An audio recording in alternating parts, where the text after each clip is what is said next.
Well, a happy Monday to you from Fairlease Navidad. Fairlease can help you lease your next vehicle. If you're trapped in some sort of an upside-down loan, they can help. You can lease instead of overpaying. Fairlease, Texas-owned, Texas-strong. Choose Texas, choose Fairlease. I like that. You get more for your trade, pay less for your next car. We've had a number of listeners who have done this. The way to do it is to go to fairlease.org, click Request a Quote, and then select the Dumb Zone on How Did You Hear About Us. Maybe Fairlease isn't right for you. You owe it to yourself to give them a shot. Give them a shot to earn your business, Blake. Yeah, they... I was done with the spot. It's fairlease.org. To me, it look like a leprechaun to me. All you gotta do is look up in the tree. Who else in the leprechaun say yeah?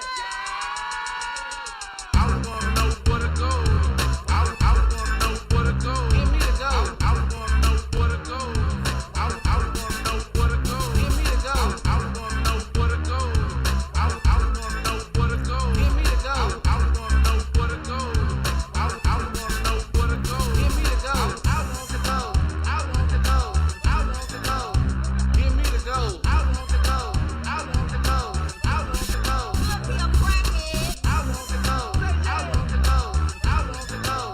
Give me the go. I want to go. I want to go. I want to go. Lip cut. I want to know where to go. Happy Monday, fellas. New theme song today. Hope that's all good with you. What a day.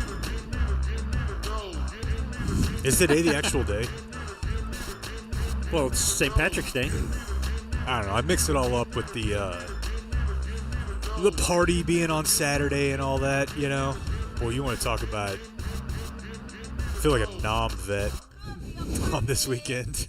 Just watching social media. Oh, that used to be you? Just the text from the buddies over the weekend of like, remember the year with the fight? Yeah. Remember the year where the girl fell asleep in the bathroom that we didn't know? Yeah. Remember? Think of the Cowboys text thread. Remember when your buddy dressed like a slave? That was Halloween, Oh. okay? There was context there. Was the Cowboys text thread? Remember when Zeke popped out that girl's boob? Gotta love it.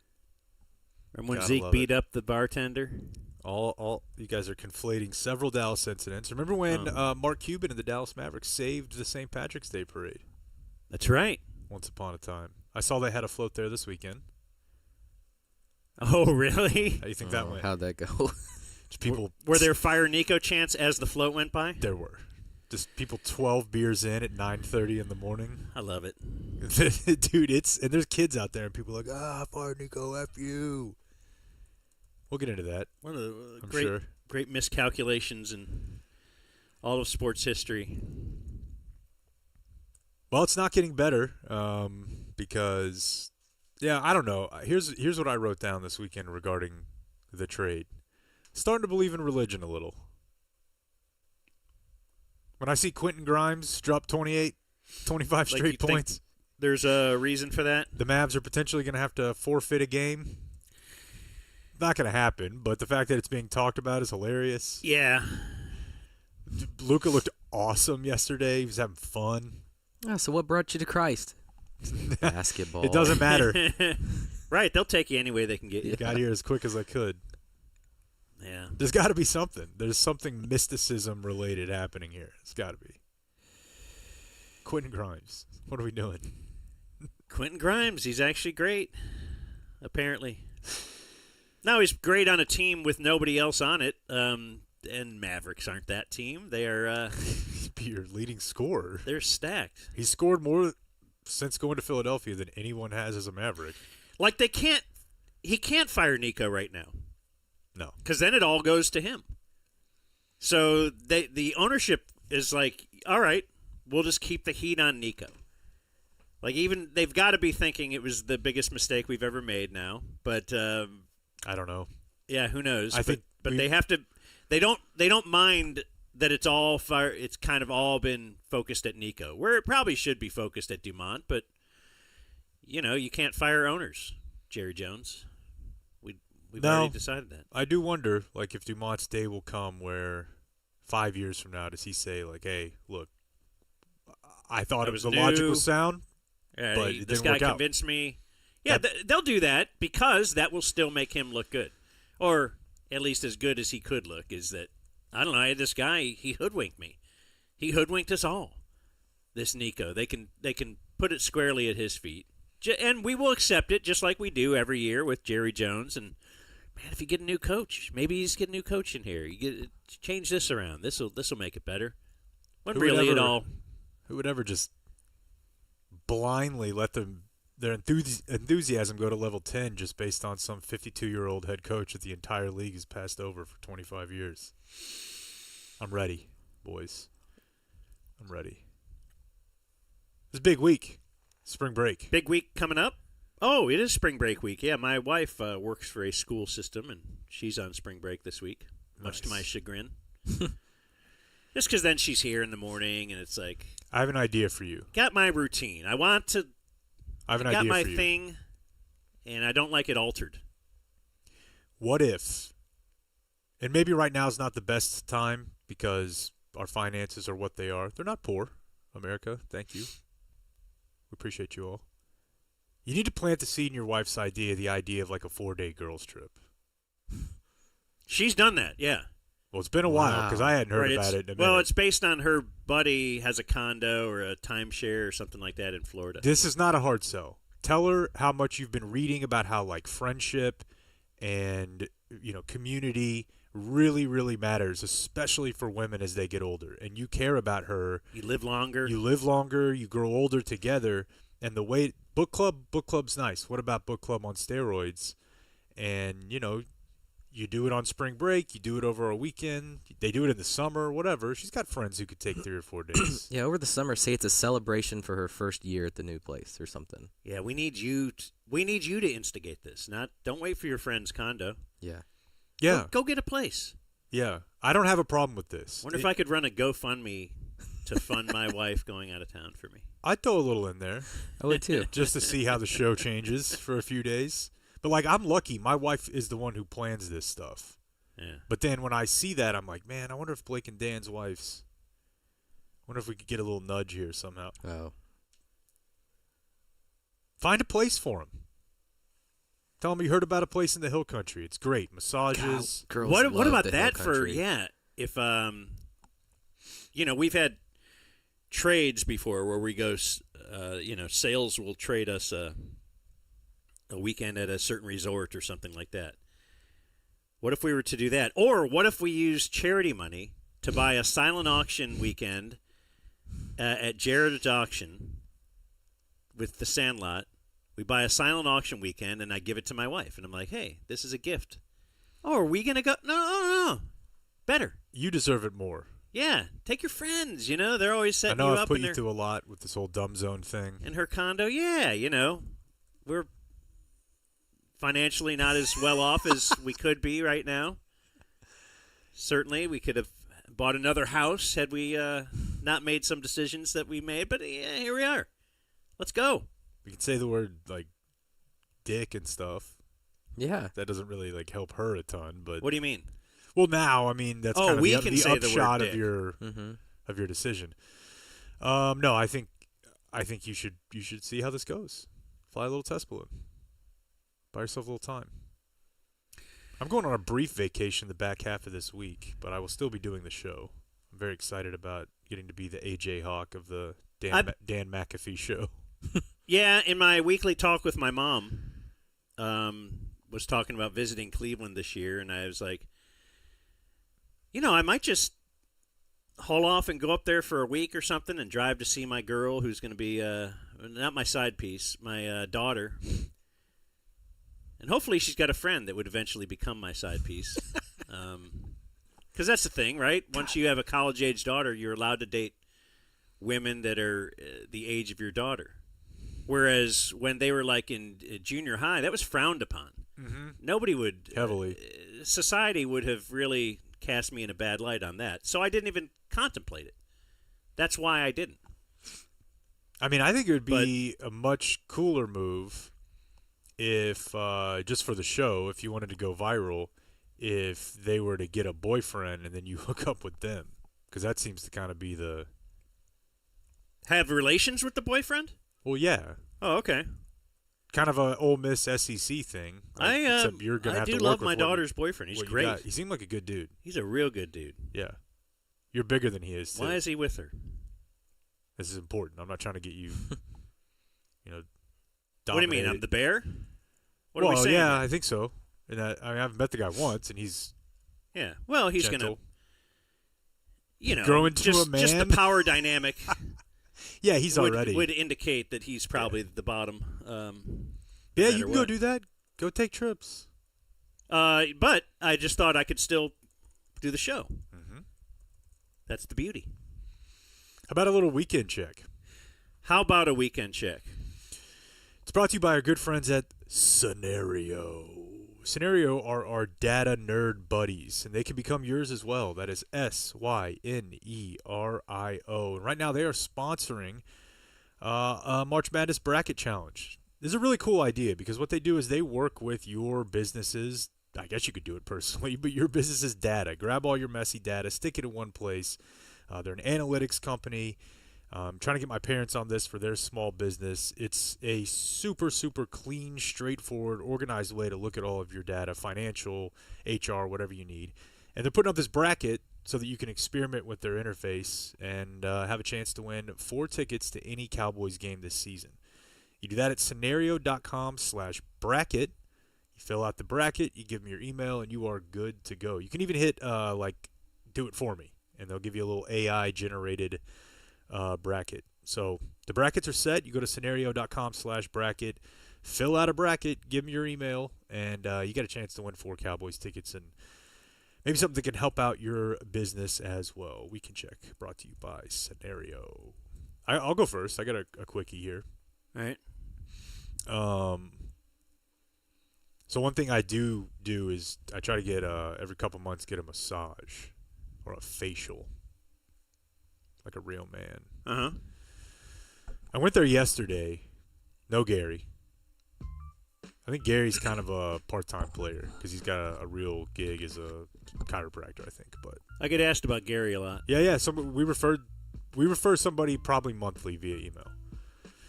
So the lady that was doing my thing yesterday, I'm not much of a talker, but somehow the topic came up of how much other people talk during massages and facials. There's a lady, she's probably in her 30s, and she's like, "Oh yeah," because I said one time, I said I thought before about bringing headphones in here, but I assumed it would be rude, and she's like, "No, headphones would be nice because normally." Most of my clients will just watch movies. They'll hold their phone up above Weird. on a tablet or iPhone, or they'll do conference calls. She's like, nowhere else, but Southlake's different. I was like, what do you mean? She's like, it's mostly like for facials and massages. She has like 50-something males, and she's like, and they'll have their Bluetooth on. They'll do conference calls, or they're holding a phone watching a show the whole time. I usually say about 10 words to the person I'm dealing with. Sometimes I fall asleep. I think it's a rare place where you can unplug. Yeah. Like, that's the point to me. 100%. Like, just laying there is the... That's my point at the barbershop when I get a head shave, too. Like, I will Quiet. not be scrolling through my phone, looking Yeah. at my phone. Like, actually, and yes, I will nod off. I don't even open my eyes. I yeah. love to close lady my eyes knows. during the whole thing. Yeah. Especially for yours, even more relaxing with the head shave than the haircut. But yeah, so the reason I bring this up, one, she noted that it's Southlake, and she'd worked at other places, and it's like it's way more common here. I don't know, it's different. Making deals, I guess, cashing checks, or at least people breaking that necks. feel like they need to always be making deals. Because I reflexively, she's like, I don't know, people are busy. I was like, I don't know, I'm kind of busy, but. Somehow I find Take the this ability to half shut hour. 45 minutes, my brain's off. So I bring this up because more and more we're noticing, folks, the olds are just as, if not more, addicted to their technology than your kids They're are. worse. Way worse. Like, I feel like I'm in a sweet Well, I don't know sweet about spot worse, but 'cause, yes, just as. Yeah, I hear about kids who can't pay attention in school because they're addicted to the Dude, phone. my wife can't watch TV without her phone. Yeah. Yeah. And that's another place where I will check, and then if I have to do something, I'll kind of pause the TV and, okay, I got to answer these guys or something. And I want to think about that, but I'm watching the show. Like, we're here, Yeah. but she watches it while playing Brick or whatever the mindless game that she's doing. It's just funny. It's funny to me that, I don't know, there's almost like a weird so somebody brought this up when we were talking about Portland. Have you guys ever heard of, like, in politics, the horseshoe theory? The idea is that at the extremes of, like, far left and far right, you wrap around to basically the same place of authoritarianism. That, like, and military, like, control, that, like, the far left can be in line with the far right because they just meet each other. They get so crazy. Mm-hmm. I feel like this is a case where most of the people that I see staring at their phone while walking or talking out loud on a speakerphone are either teens or affluent whites. Although I guess this is the black community is charged with this quite a bit, though, right? Like airport, bus, public. With the Bluetooth? Yeah, I have heard that that's like a stereotype. Maybe it's just people. Can confirm. Yeah, I don't know, though. Maybe it is just people, and trying to make it an age or gender or race thing is too much. But I don't know. I feel like there are pockets where it's more popular. I would never in a million years imagine holding a phone up and watching Netflix while I was getting a massage. That's like lunatic behavior to me. People are just afraid to be bored. That's what it is. Yeah. I mean, that's what it is for me. If I'm sitting there and I don't have anything to do, well, let me scroll. But there are times in my day where I have to force myself to, and driving's a good one. Don't you think an important... Just drive in silence. Right, and is part of that, like, now obviously driving, you're paying attention to the road, but also just allowing yourself to think. Yeah. Like, that's... I don't know. I like doing some things, and I'll listen to a podcast, but then some things I actively, like, and I have to make them certain things. So when I wash the dishes and clean up at night, like, I'm doing a mundane activity that I can easily do, which allows me then to think about other things. And I'm constantly pulling out my phone, writing a note down. Yeah. Like, I thought about this we should do this tomorrow. Or, that's how it works with me with... But if I was listening to a podcast, No, I you wouldn't be actively thinking of those things I got to do for the week or to get ready. So I need to make myself have points in life where I don't have any other media coming at me. So, like, you hear about meditation, and I'll try to do it every day, but I'm terrible at it. I'm not a good meditator. I'm a terrible at it. I was going to say I'm a terrible meditator. I'm a And it's terrible not at good meditation. But what happens is, rather than me actually being able to achieve the level of calm in 15 or 20 minutes that the meditation is supposed to provide, what ends up happening is I just get really good thoughts for 20 minutes. So I have to pause it and write it down. That's actually what ends up happening. Well, that's good. You want to think about nothing? I can't do that. But if I sit in silence... It should be to each person what it is. And then my other quick note, TV-wise, I'm one behind on White Lotus. It ran last night, so I can't... There's no spoilers here. But it did, last week's episode that I watched, made me think of a classic IJB topic. So this show, if you've seen it before, and really HBO, I feel like in general right now, a lot of dicks. Folks, they love to show the penis. Gemstones. White Lotus always has feels like it always has a penis or more. I think my wife has seen Steve Zahn's penis. Yeah, or at What least a Steve big Zahn day for wearing a her. penis. Yeah. In season 1. Yeah, because like Did she mow the lawn that night? Probably. Twice. His balls were a big topic in season 1. Like he was sick. Yeah, cancer or Yeah. something. Yeah. So White Lotus had an episode I gotta go. I gotta mow the front yard. last week. Okay. It's 9 o'clock It's at raining. The dad in the family, he's like all pilled out and drunk, and he's wearing a robe. I mean, he forgets, and he's with his family, like 20-something son, 17 daughter, 15 son, and he like opens it up, and it's just dad dick flopping out, and he's all, ugh. And it got me thinking about a topic TC and I really got hung up on a couple years ago. Was just, do you remember the last time you saw your dad's dick? Because I do. I was like 6. Yeah, about the same. Yeah. Was it like?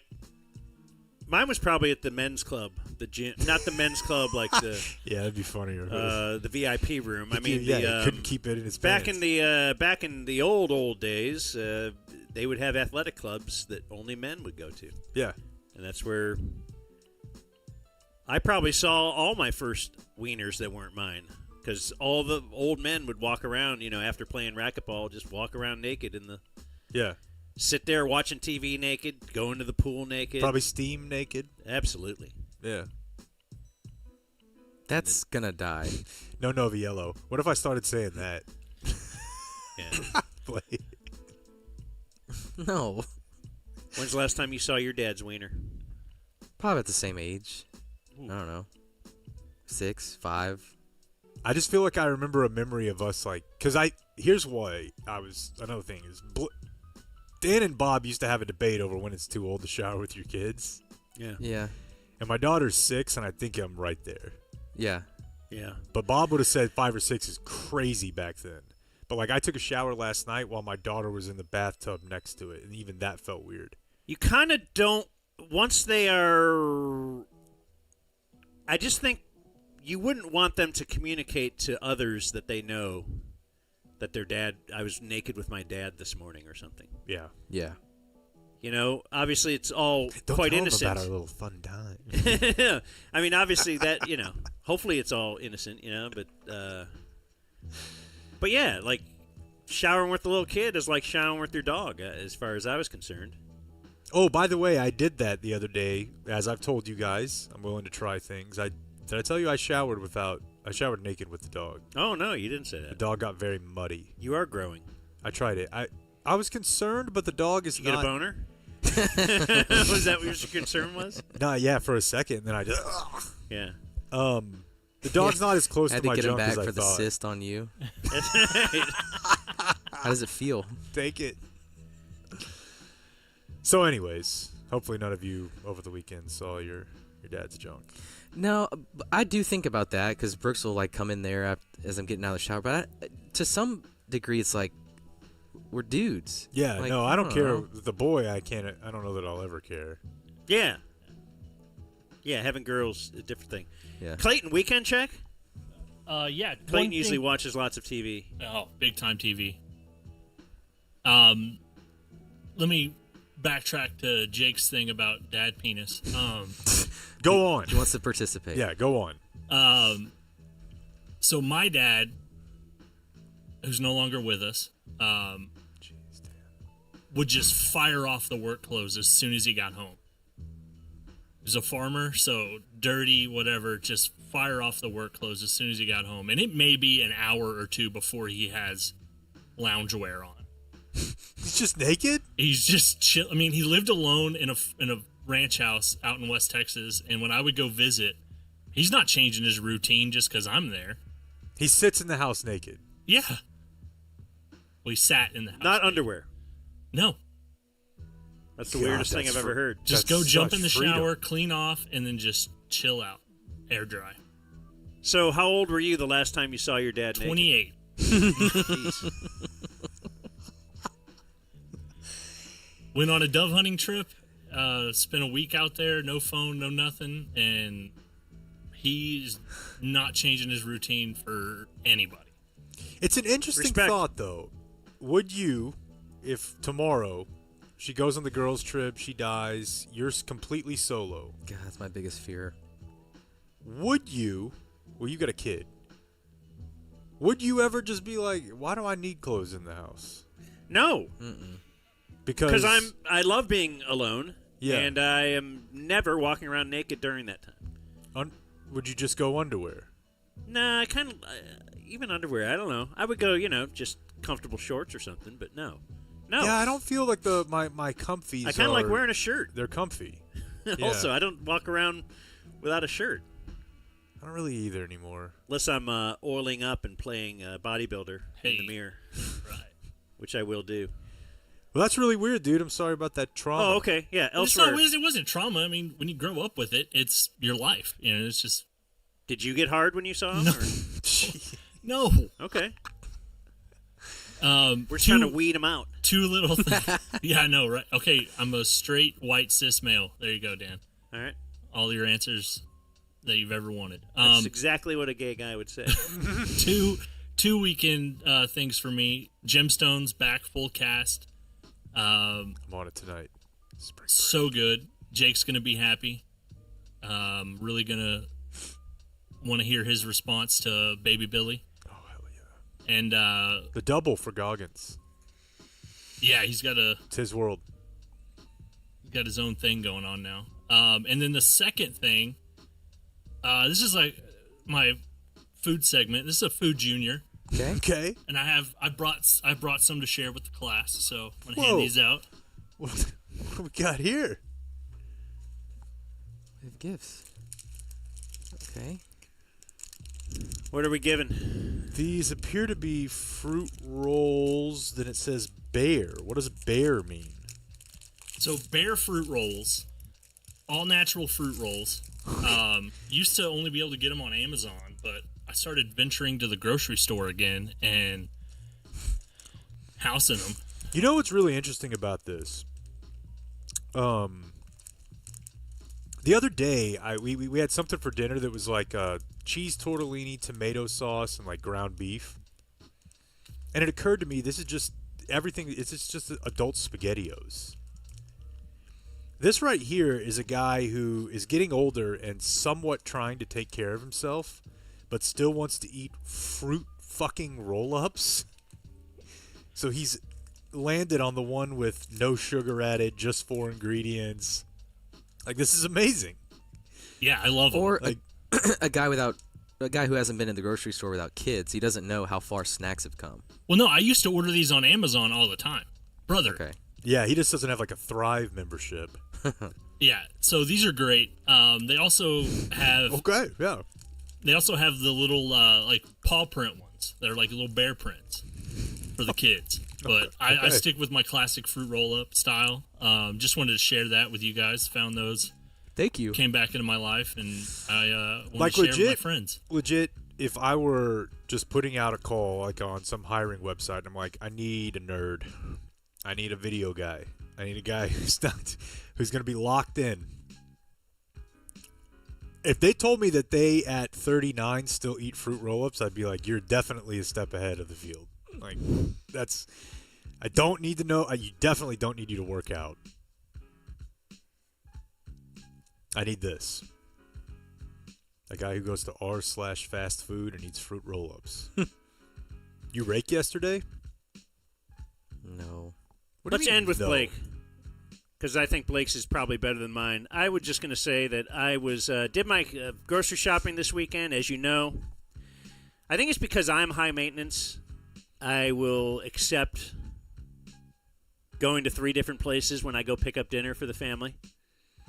Because when I go shopping for myself, I will go to 3 different grocery stores. Yeah, that's... I like, I get it. It's just the time. but is the wife something I will do. Not. she wants the Bud Light Lime, so I'll go buy that from Tom Thumb. They don't have that at Central Market. So I'm at Central Market at the deli counter wearing my Twitch jacket. And often over the years, I've got this Twitch jacket that we know a guy that worked at Twitch, and he sent us some gear. He got me Nice. my Twitter account back. Yeah, used to work at Twitter. Gave us a Twitter tour years ago. Anyway, guy at the deli counter said, so this is South Lake Central Market. What do you, man? Like, I'll often get somebody will be like, hey, guy bagging the groceries or something, be like, you streamer? And I'll be like, That's awesome. a little bit. I mean, I'm very happy for you. But Because Well, if good. I met you, I would not be like, are you a streamer? I would immediately be like, yeah. the guy at the deli counter, the kid, said, hey, man, what are you, like the co-CEO of Twitch or something? yeah. Why Let's can't not you get be the carried full away, CEO? just Yeah, I don't know. Yeah. And I go, and I should have said yes. And he's like, yeah, that's who shops here, man. CEOs? People like that, yeah. It's true. Well, it's like CEOs are in there, Yeah, getting a massages. massage Yeah. on the phone, making a deal. Whereas schlubs are like, oh, I need to get my silence. So what'd you meditate. say? Yeah. Yeah. I said, yeah, kid. You want a shot? You want a shot at the big time? No, I said what I always said. No, I know a guy who gave me a jacket. Tom Thumb, met a Tell him listener. about the Dumb Zone? No. Tom Thumb met a listener who recognized me, of course. Hey, man, love what you guys are doing. Sorry you guys left. I'm following you. You know, I'll watch your shows on YouTube and everything. And he says, how do you subscribe? How do you do that? And I go, you know what? It's weird. I guess we don't really talk about it and promote it. So I gave him we're on patreon.com. And you can subscribe there. But we're also on something called Substack. And he's like, could I get an annual? And I'm like, yeah, well, on Substack you can. And I said, some people don't like that platform as much. But, then I gave him the whole, you can get an annual over there, but not on Patreons. But I think we're going to do it at the same time this year. Maybe in August we'll offer that annual on Patreon so that we can. Anyway, talked to him for quite some time about the intricacies of actually signing up and subscribing. So patreon.com, dumbzone.com, that'll get you there as well. I'm set now if we have another pandemic tomorrow because I got the coupon. The reason I also go to Tom Thumb for like the paper towels, toilet paper, and all that. So I loaded up on those because they're like $15 or $20 each, right, for the big 12 equals 48. Grift. And because I got vaccinated there, and they will give you a 10% off coupon for getting vaccinated. So that's where I buy all the big items. And then speaking of promoting our show and everything, got an email from my friend Adam. Or he probably doesn't want me to use his first name. A. Romo, I'll call him. He gave me a text. Just signed up as a founding member. Never knew about this. You should promote it. So, yes, on dumbzone.com, on the Substack app, we have a monthly. You can subscribe. You can subscribe annually, where you'll save money on a couple months free. Or founding member. And what that means is that you get preferential treatment in certain areas. And one of the things that it means is that you will be part of our quarterly business review, which is a quarterly Zoom meeting that you can jump in on, and we'll talk. It was really fun last time. Yeah, we did it December 10th? Something, yeah. I think it was December 19th we did it. And we're going to do it again March 10th, which is Wednesday. So if you did want to sign up as a founding member at dumbzone.com, we are doing a Zoom meeting on Wednesday, only available to those subscribers. But got a lot of good ideas last time. For sure. Some of those we're actually going to implement, and we'll be talking about that on Wednesday. So you'll know it first if you're a founding member. Real quick before we hand off to Blake, I have and I have one more little thing. Oh, my bad. No. Jump the gun. Just you saying the vaccine coupon reminded me. I used a $20 off birthday coupon this weekend that was mailed to us. Wife had a birthday. Oh. And it was at an Italian restaurant. So we get the 20 off for dinner. They gave me an extra entree. Didn't charge me for it. Wow. That was dinner last night. What a weekend for Run the Ball guy. How about this? Kind of a pro tip. All these places want your birthday to give you free stuff on your birthday. Space them out. That's what are you gonna do? Eat 12 meals, the free My meal? birthday, even if they give you the whole month, that's a lot of pressure. My birthday, May 15th to this place, June 15th. That place, July 15th. That place, August 15th. Because then I get one free thing a month. I mean, I'm just in the dojo learning, bro. Oh yeah, no, I'm in awe. Yeah, Need to sell this. yeah. I'm just coming to the gym, getting shots up. Boy, that's great. My last thing is just going to be a quick hit on my TV watching. I know everybody's interested in that. Watch the Kobe doc. We'll many review eps? tomorrow 3 episodes. Okay, I might try to knock a couple out tonight. We'll review it tomorrow. Okay. Severance is the season finale. Will be this Friday. Very slow trek to the end of the season. Let's get there finally. White Lotus. I got in on episode 1. Promising. Very promising. Uncle Rico is back. Uncle Rico's the through line. Yeah, a similar storyline, it seems, to last year, where they have the older kid and the dorky younger brother and the whatever. So a little. That's seems how it like was we're with Sydney recycling. Sweeney, too, right? Yeah. I think that's what I'm referring to. Oh, because I feel like in season 2 there was a weird. I guess I'd have to think back. Or yeah. I It's don't know. very formulaic. No. Yeah, I'm thinking of Christopher Moltisanti's family had the older kid and the. Right. Anyway. And then episode 1 of Gemstones. I know you're already up to 2, but standing ovation afterwards. Right? So I thought episode 1 was unbelievable, and it got us Googling because they look really, really, really similar. But Walt Goggins' wife on both Gemstones and...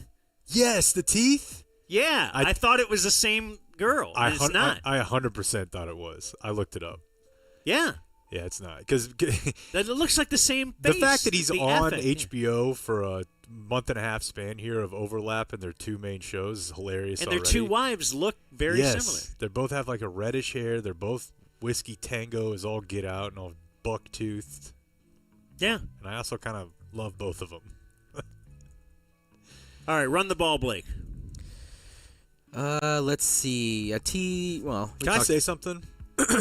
Yes. You wore that shirt on Friday. Yeah, but today's St. Patrick's Day, and this is the only green shirt I have. Okay. It's been washed. I don't have a lot of shirts, but I very consciously try not to back-to-back. Is that an Argyle Eagles shirt? No, Because it's an Argyle T-shirt. I think the Scenario guys gave this to me. It's I a don't sick remember. shirt. Yeah. But yeah, Argyle, I get it. Just wanted to make sure you were doing okay, like that you weren't not at home No. all week No. I'm good. I'm wearing different pants. taking hooker baths or just splashing it on you. No, in fact, yeah, I did laundry on my Squared Away Sunday, so this has been Okay. washed. Okay, and good. I set it out instead of hanging it up because You're St. festive. Patrick's Day, I mean- whatever. I told you I had a birthday party on Saturday. Noon start. Didn't like it. It's the heart of nap time. Yeah, if you're still in that phase, the 2 times for a birthday party are 9:30 or 10. 9:30 is great if you can swing it, or 3 o'clock. Yep, I have written down here 10 a.m. and 4 p.m. are your 1 seats. Yeah, okay. In Doesn't the 3 o'clock ruin dinner time then? Yeah, but Eat a cake? you don't have to really eat, though. Oh, okay. Maybe they have a small piece of a cupcake, but you don't have to order pizza for a 3 o'clock, I can tell you that. Little kid birthday is tough, yeah. was hoping he would nap on the way. He didn't, so he's just loopy at the party, and then it just can't do noon. People, don't do noon. Although they did make up for it because they had a charcuterie board, and that's the best thing going right now. No, You could just hammer those things. It's great. again, as I've Right, said I mean- before, in reference to your pasta just being SpaghettiOs, those are just Lunchables for people who used to eat Lunchables. Yeah, okay, but and now we're old, and we're like, what if we made them a little nicer? And I have no complaint. but rather I than freaking love it. ordering a bunch of pizza or chips and salsa, chips and queso, a charcuterie board, perfect. Yeah, Just perfect. yeah, I'm a big fan. For those lawn people out there, it's time to scalp your lawn. Scalp time. I don't even know what that means. First mow of the season was this weekend. Okay. It's time to scalp it. It's time to aerate, and you've already should have done your pre-emergent, but if you haven't, lay it down with some weed and feed. It's this time of year. I did my taxes over the weekend. Jeez, That was a dude. part of the Squared Away Sunday. I felt like an adult, and I hated it. But this is a part of the run the ball in me that I wanted to share with you guys because for the first time in probably a decade, I almost got in a Facebook fight. Whoa! Now, Defending the honor of Westmoreland. being around Dan for the past however many years has really taught me to just let some things go. But this one was really hard to let go. God, if he gave me 1,000 guesses right now. And he says for the first time in 10 years, which means I used to. he's been a Facebook fighter. Well, Kind of everyone used to be. at some point in your life, you thought that you could explain to people that you're right. And you've taught me that you can't. Yeah, to not worry about it. My Let it go. social media usage for sure has dropped off tremendously since I started hosting with Dan. Yeah. Like I just saw the way that it all worked, and it's not a shot at Bob, but they're two pretty different approaches offered here, and I was like, that one's not me. But did you ever come away with a fight feeling good about yourself? Pretty much no. No. And even when I see other people do that, I'm like, you're a dork. That's why. But let me read you his post. And I still may go through with it. I have not posted a snarky response, but here he goes. He says, no matter how prepared you think you are, nothing can prepare you for losing your dog. I had to let go of my dog today. Indy was a truly incredible companion. Honestly, he was everything I wanted in a dog. No matter what kind of day I had, I could go to him 100%, knowing he'd be happy to greet me at the door, wagging his tail. A dog is truly something special. It's a tough day to say that at the very least. Dude, you are a sick individual. Is the argument that dog is not special? That's you just described my dog and every dog, And then he posted a picture of the dog, and it's a real sad moment. and everybody's jumps on. Let me and take Are you you- only getting mad because all you want someone to reply with what you want? Just Let me one take you slur, back. baby. Let me take you back to February 3rd, where this same guy posts. Pro tip. It's a lot easier to deal with the news of Luka Doncic when you don't watch professional sports ball. I promise you there's a lot more fun to be had in this world. Go outside. Fuck this guy. Light him up. Fuck that dog. Fuck that dog. He's lucky I didn't kill that dog. This guy was- and really the only reason I didn't is because I didn't know about it. This guy's trying to be an asshole. well, Trying to say that I touch grass more than all you people. Yeah. No, I told you there's something religious happening with this trade. This guy needs to be put in his place. Yeah, light him up. So, Well, are you saying that karma has already killed that dog for us? Yeah, I mean that's true. Maybe- We could just stop here, but Maybe. he doesn't know that yet. maybe, but I... All you got to do, hey, maybe you he's shouldn't have been a not. jerk He's about not the Luka relating thing. the two things. Whereas We you need to are- drive that home. I don't forget. Yeah. Yeah, So I some did a people little- care about different things. Pro tip, if you don't get attached to a dog, then you won't be Oh, upset when it I've does. got something here. I did a little copy and Of course paste you do. and change. Okay, I so got a little ahead of myself. here's my response. Pro tip. It's a lot easier to deal with the news of your dog when you recognize it's just an animal. I promise you there's a lot more important things to care about in this world. Grow up. Oh! And with just a little more push, I'll post this. Fuck this guy. Yeah, that's 100%. Yeah, that's like I mean, dude. First of all, you might deserve a little bit of peppering just for pro tip. We're not doing pro tip. No, that, but he Whatever just, you say after that, So he just came up- condescending. unless it's a yes. complete joke, Yeah. And you're a it's like, condescending prick. Look, everyone's sad, whatever, but ultimately he just wanted to show you, like, He's better I than got you. better things to do. Oh, sports I go ball? ride my motocross Where did bike. sports ball? balls I got are a lift That's very truck. Insta Dude, this guy sucks. Instabook. This guy sucks, and he started it. Yeah, he did. So Dog's a dog. I love my dog, but come on. it's really not what it's about. But he was mean first. You know what you could do? This is some diabolical shit here. Interested. You could create another account, or depending on how well you know this guy, you could just do yours, but it would be tough because he'd be able to trace it.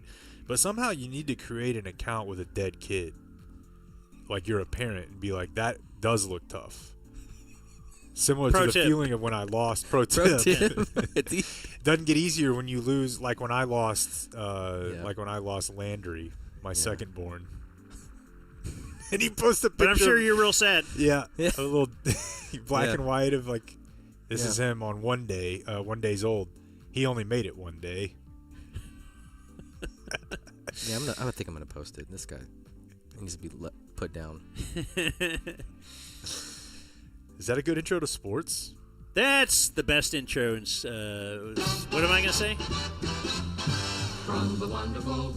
Let's go in order. Elite Rides DFW Oh yeah, I like will bring us sports. Elite today. Rides DFW, boy, them bringing you sports.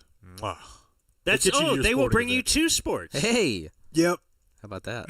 That's right. Is that what you meant? That's what you're talking about. 844 Ride DFW is the phone number. They got an app which uses AI. Simply answer a few quick questions, and they'll give you a quote for that ride. Bada bing, bada boom, using the computer.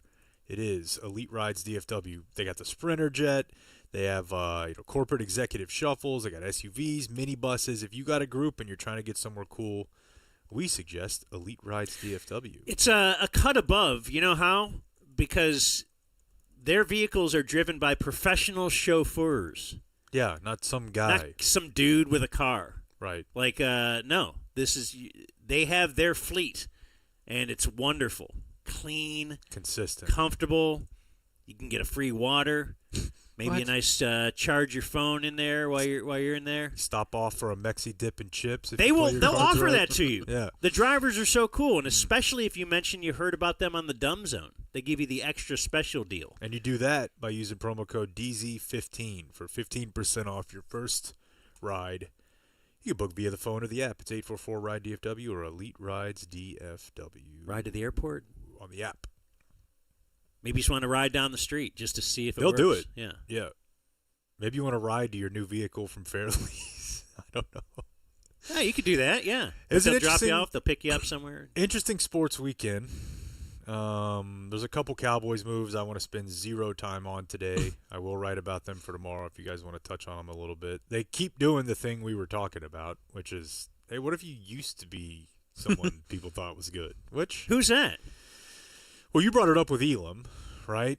The corner was a first-round pick. Kenneth Murray was a second-round pick, I want I to say. thought he was a late one. Was he a late one? Yeah, 23rd. That's two. They did it with Mingo, obviously, in the trade, where he was a second. Solomon Thomas. Solomon a former Thomas one. was a top 5. Yeah, I mean, they're But who? Paris Campbell was a one. Paris Campbell was a first-round pick? Yep. Oh, my gosh. I didn't realize that. Or was he second? He was high. I was just looking at his unbelievably pedestrian stats. oh yeah, he barely. Wondering why do yeah. the Cowboys, why are they doing this? 59th overall. Okay. Sorry. Second. Well, no, I mean that's what. But look at up and down the line. Fowler was high. Yeah. I So just- yeah, not a ton there, but but there are legit free agent wide receivers out there. yeah, I mean, obviously Cooper Kupp is the big one. one of them who used to play here. Peyton Turner's the other one. Amari Cooper is a free agent right now. First round pick. So is Brandon Cooks, right? Brandon Cooks, yeah, I guess he was just here. You know he's not though. Huh. Cooper Rush. Boy, I got that one wrong. What's that? I'm I thinking just- there'd be no market for Cooper Rush. I thought that there would be a muted enough market to where it would make sense for him to come back here for $4 or $5 million.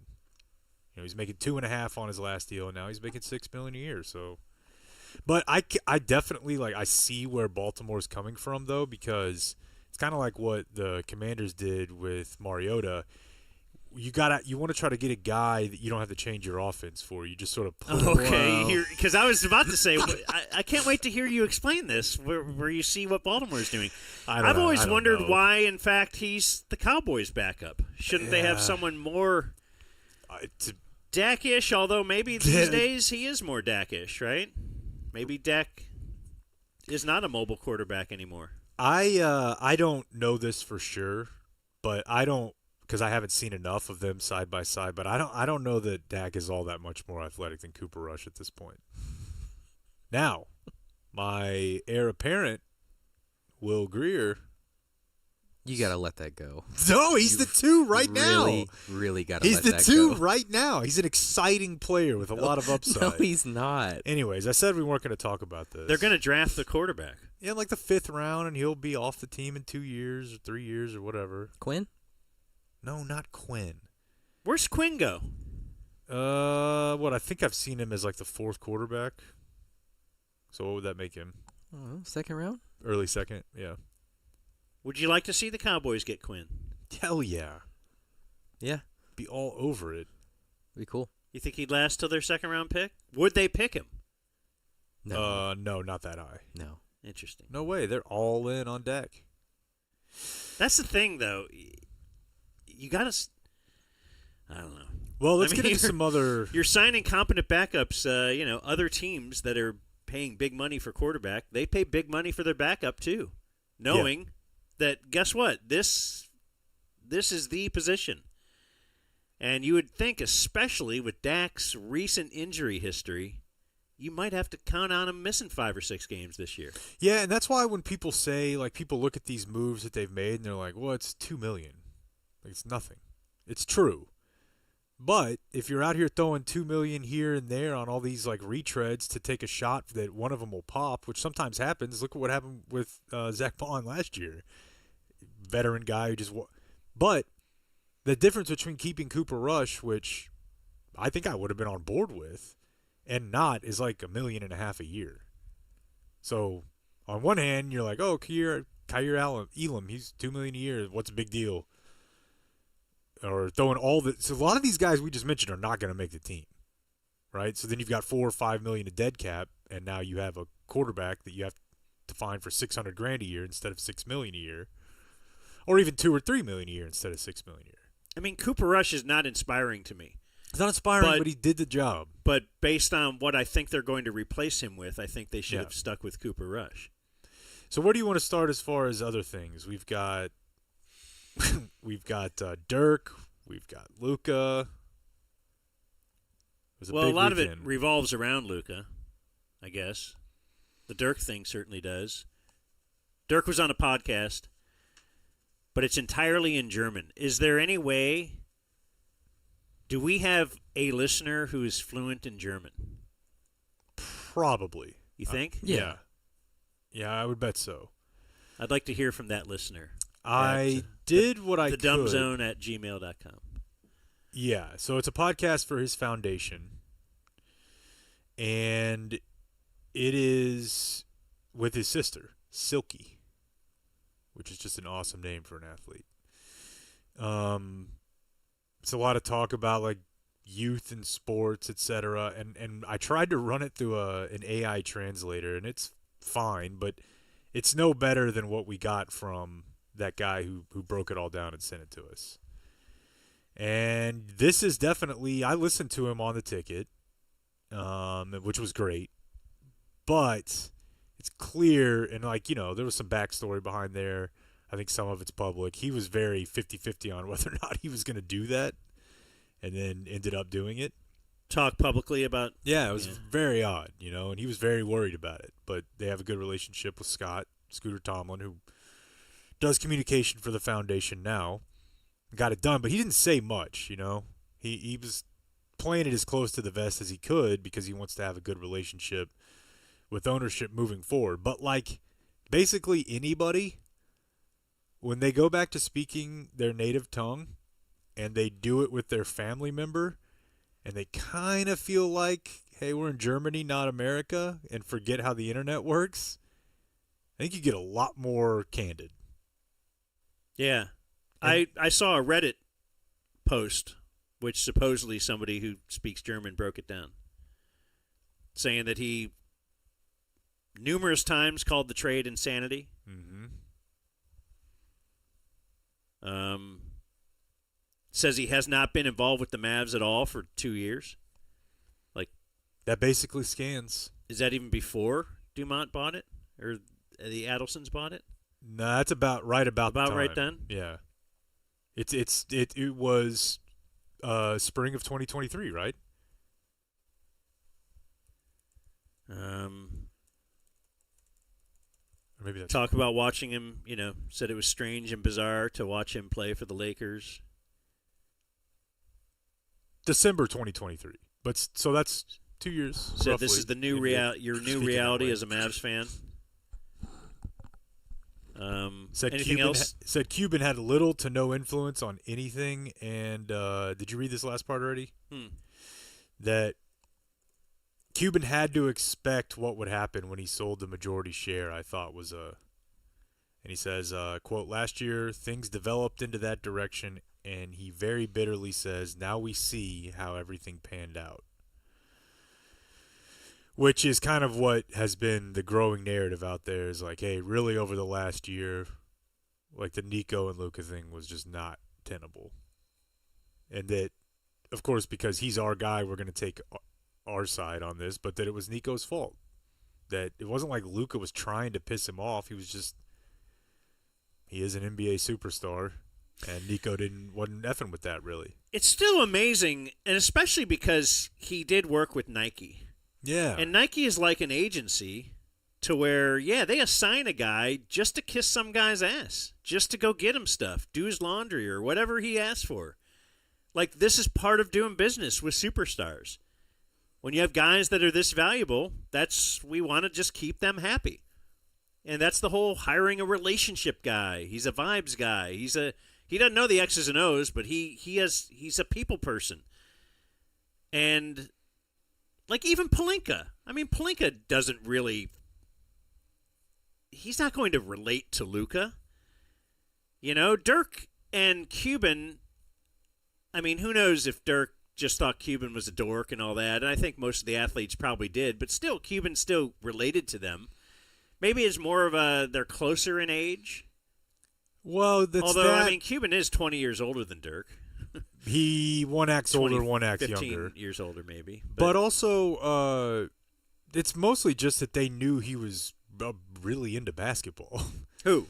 Cuban. So, like, they may have been like, yeah, you're kind of a dork, but they talked to him differently than they would, like, Joe Lacob and Steph Curry. But the Nico thing, I mean, how does Nico come in and not...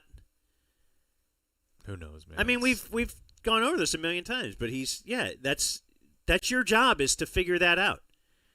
And if you can't figure it out, and if Jason Kidd is at a loss, well, you get a new coach then. No one gets a new superstar because they don't superstars are not interchangeable. You just can't. There's so very few that can be that guy. Yeah. And you somehow backed in. You got lucky to get one of them, and you just don't get rid of it. Absolutely not. Well, that's the number one rule. Yesterday was a day because we had the Mavs and the Lakers both playing. Let's start just a real quick one here. My Lakers video, Clayton, if you want to play it, is a mic'd up from the game. Luka had scored 13 straight. He was having a blast. He looks super fit. He looks healthy again. They had got back Jackson Hayes, who I don't know, dude. It's very hard for me to watch social media during Lakers games because people are like, oh, Jackson Hayes is good. I'm like, no. You know why he's what yeah, happens. and why does he look good now? Yeah, and like Gabe Vincent's hitting these open threes, and everyone's like, I've never seen Gabe Vincent this open. They're triple teaming Luka. I'm like, he's gonna do this every game. Wait till you get LeBron back. You know what they remind me of? The 2022 Mavs, but a little bit better. And they're a very, very make-or-miss team. You know, they've got AR, but the combination of Jared Vanderbilt, Gabe Vincent, Dorian Finney-Smith, Rui, it's just going to matter if those guys make shots. Like, somehow they're playing good defense without a big. LeBron and AR right now are probably both better than Brunson was then. So I definitely think the Lakers can get got easily because if they miss a bunch of shots, they're screwed. But they could also pull off an upset. And right now, as much as it pissed people off to see me wearing that Lakers jersey the other day, the best solution or the best conclusion of this season is the Lakers winning a title. It's the Mavericks having to forfeit a game and the Lakers winning a title. So that'd be great. I can't remember who was I talking to about the Mavs yesterday, but the question is, do you root for them to lose and miss the playoffs, thereby having a better draft pick? Or do you actually now want to root for them to win and somehow get into the playoffs? Whoa. Well, I guess I haven't considered it because they're not getting in. Well, they're on the bubble. They've lost 10 of 12. They're still there, though. I mean, but Phoenix is this bad. It's headed one direction, though. Yeah, but I'm saying there's a – look at it. They're in the playoffs if the playoffs start today, aren't they? Or in the play-in? They might be the 10. Yeah, I think. 10. Yeah, by a game and a half, Phoenix. So, yes, I agree. What if that's the game they have to forfeit? The Lakers one? The play-in. Yeah. Oh, no. Yeah. A lot of people are like, oh, they're going to forfeit April 9th, which I want to talk about in a second. But Right. No, I want them to miss the playoffs.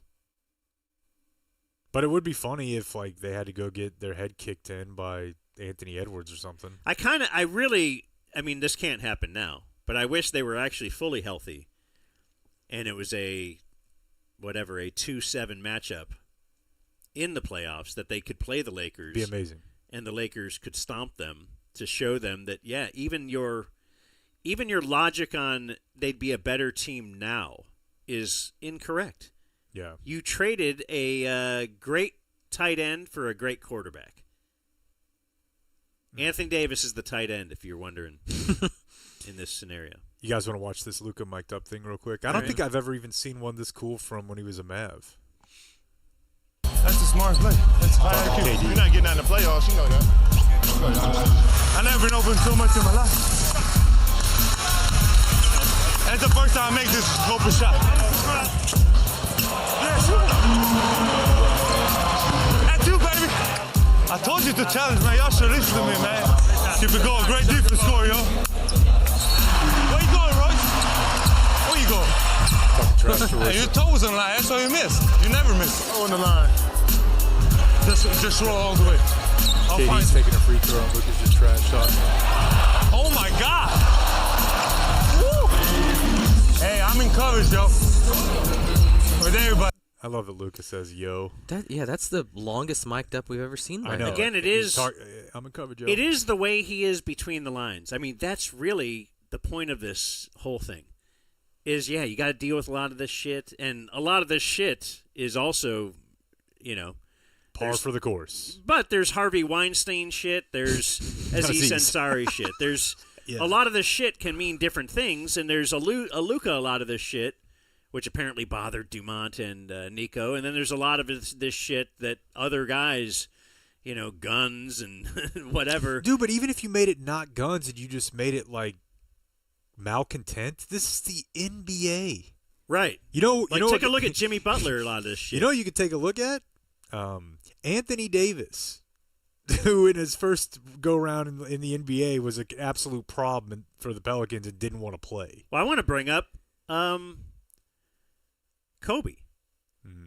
Because in that Kobe documentary, one of the episodes, episode 2, deals mainly with the rape case. And while the rape case is ongoing, so they had won 2 championships in a row. The rape case is in the summer, and then the trial will start during the season. While that's going on, Jerry Buss has a press conference and signs Kobe to a big 7-year extension. During it! Kobe. Just to say, solidarity. Look, there's stuff, but we still got to admit, this guy is the guy. Because when he gets between the lines, all the other stuff doesn't matter. I mean, if he ends up, the guilty here or whatever, we're going to let it play out. But we're also going to just pay whatever you have to pay because it's this guy. And then, remember when Kobe, he tore his Achilles then.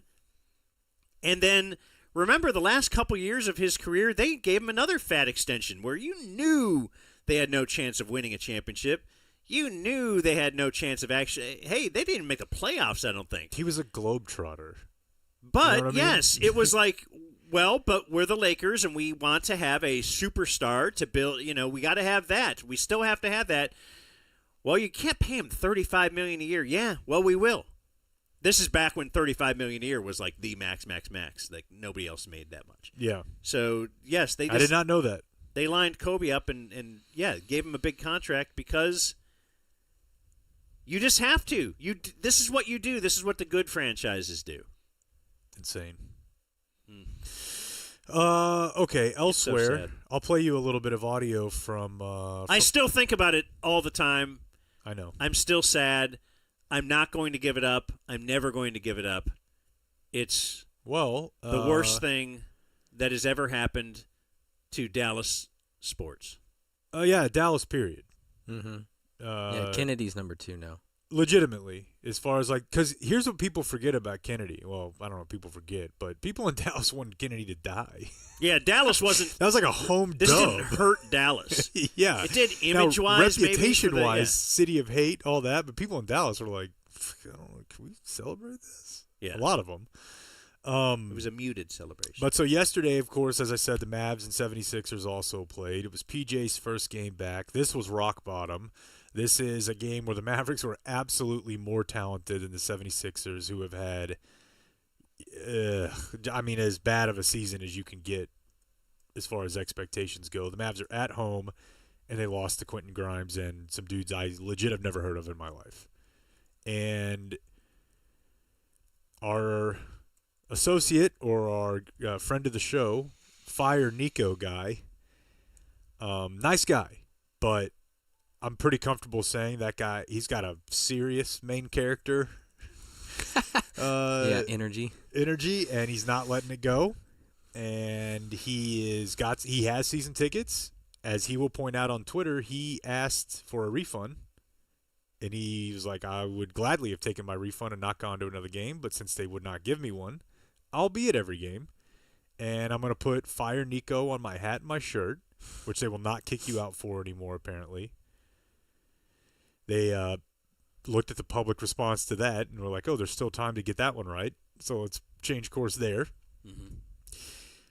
But he chants Fire Nico. He yells the entire game. He posted on Twitter that he started yelling to the 76ers area to like, hey, would you take Caleb Martin back? Who has not yet played for the Mavs and was traded to Quentin Grimes, and he said that elicited a laugh from the entire 76ers bench. He didn't play a game? I thought he did. No. Oh. No, I don't even want to get into the Caleb Martin thing because it's insane. I also thought he was did a hurt little at the bit, but time. maybe I'm wrong. Am I wrong? I thought I saw some highlights and I thought, well, yeah, I pretty did good. kind of check out, but I don't think so. Okay. Am I wrong? Wrong, guys? It doesn't matter. Yeah, he it did doesn't. play 5 games. He averaged like 2 points a game, right? It does. It really doesn't matter. Okay. That is the 5 games I checked out for. Okay. It's a bad trade anyways, but the dude is yelling Fire Nico while the Mavs are at the free throw line. And I have no idea why. Well, let's just play this real quick. It's PJ Washington after the game. Is that me? Mm-hmm. that doesn't sound like him. Unplug. Unplug and plug in. How about now? Past few All right.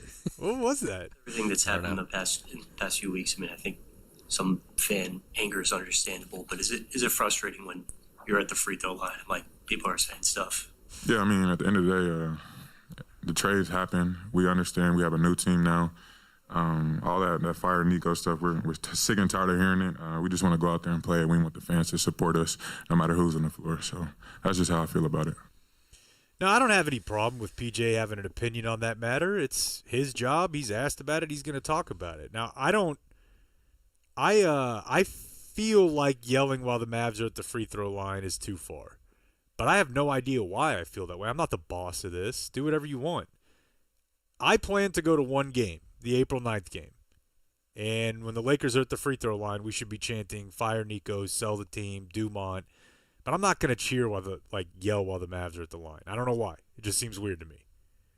But he decided to do it, and PJ decided to give his thoughts on it. I saw a lot of people, Ralph Strangis, Iztok, pretty critical of PJ's comments here, basically calling him soft. Like, in Iztok's view, he's like, why don't you come to Europe and see what guys deal with over here while they're trying to shoot free throws. Yeah. And I think Ralph's was more kind of like, how do you not understand where people are coming from? But PJ did just say, like, hey, it's just how I feel about it. Yeah, and he's, I think they all hate it.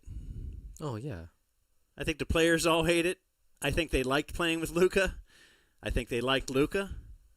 I think they don't like this front office, but I also think they get paid like $10 million each or whatever they make, and they want to keep playing. And if a lot of things were equal and they had a choice to play somewhere else, I bet they'll play somewhere else. But at the same things time, are equal. You're in this terrible situation. But you're here now. They're going to games. They want to, and it's probably not fun to have agree with that yelled everybody. while you're at the line. I agree that he's a little soft, but I also agree with what he said. And I also agree that I think I've seen some saying that, the particular fan who is yelling here is really bringing a lot of spotlight upon himself throughout this whole thing. And, if that's his game, then fine. But I don't think it kind of sucks that, yes, a player has to comment kind of because of one guy. Yeah. Well, and I this also guy is taking it upon himself, but whatever. My guess is the players know, basically just expect anything on April 9th. But that's going to be the most electric or charged up emotional sports atmosphere maybe ever. Could you imagine if Nico did like a pregame? I was just he going to grabbed the mic and wanted to address the crowd. what if Luka did They won't let him. and say, please don't? Please don't yell anything. Mm-hmm. What does that mean? Can I chant MVP when he has the ball? Sure. But don't ever, can I chant We Love Nico? Because there's going to be the thing it's up, gonna be, up on the Jumbotron will say, fan behavior. but again, I wonder if they end up, if the who forfeits the game if the fans are unruly at the home? The Mavs would forfeit. Mhm. Like, I wonder if just people throwing stuff on the court, if it's going to be insane. I certainly don't plan on doing that, but I do think we should have some chants. I think you'll be in the 300 level, right? Or did you get sweeter seats? Not sweet with a U, but good seats. Good seats, okay. Yeah, we're gonna be in the mix. And then as I do, because we're the dumb zone, and if Dirk says this thing sucks, then I'm out. We're Rangers fans now. Bought our Victory Plus package yesterday. Much better than the Bally viewing experience, I will tell you. Wait, I want to talk about the Rangers package, but I first want to just mention Qualis Roofing. Oh, of course. Big time sponsor. How can you watch the Rangers if you don't have a roof? Well, I think you could, actually. That's a pretty bad point. You've not done it. I have not done it because Qualis Roofing came and put the roof on this here house.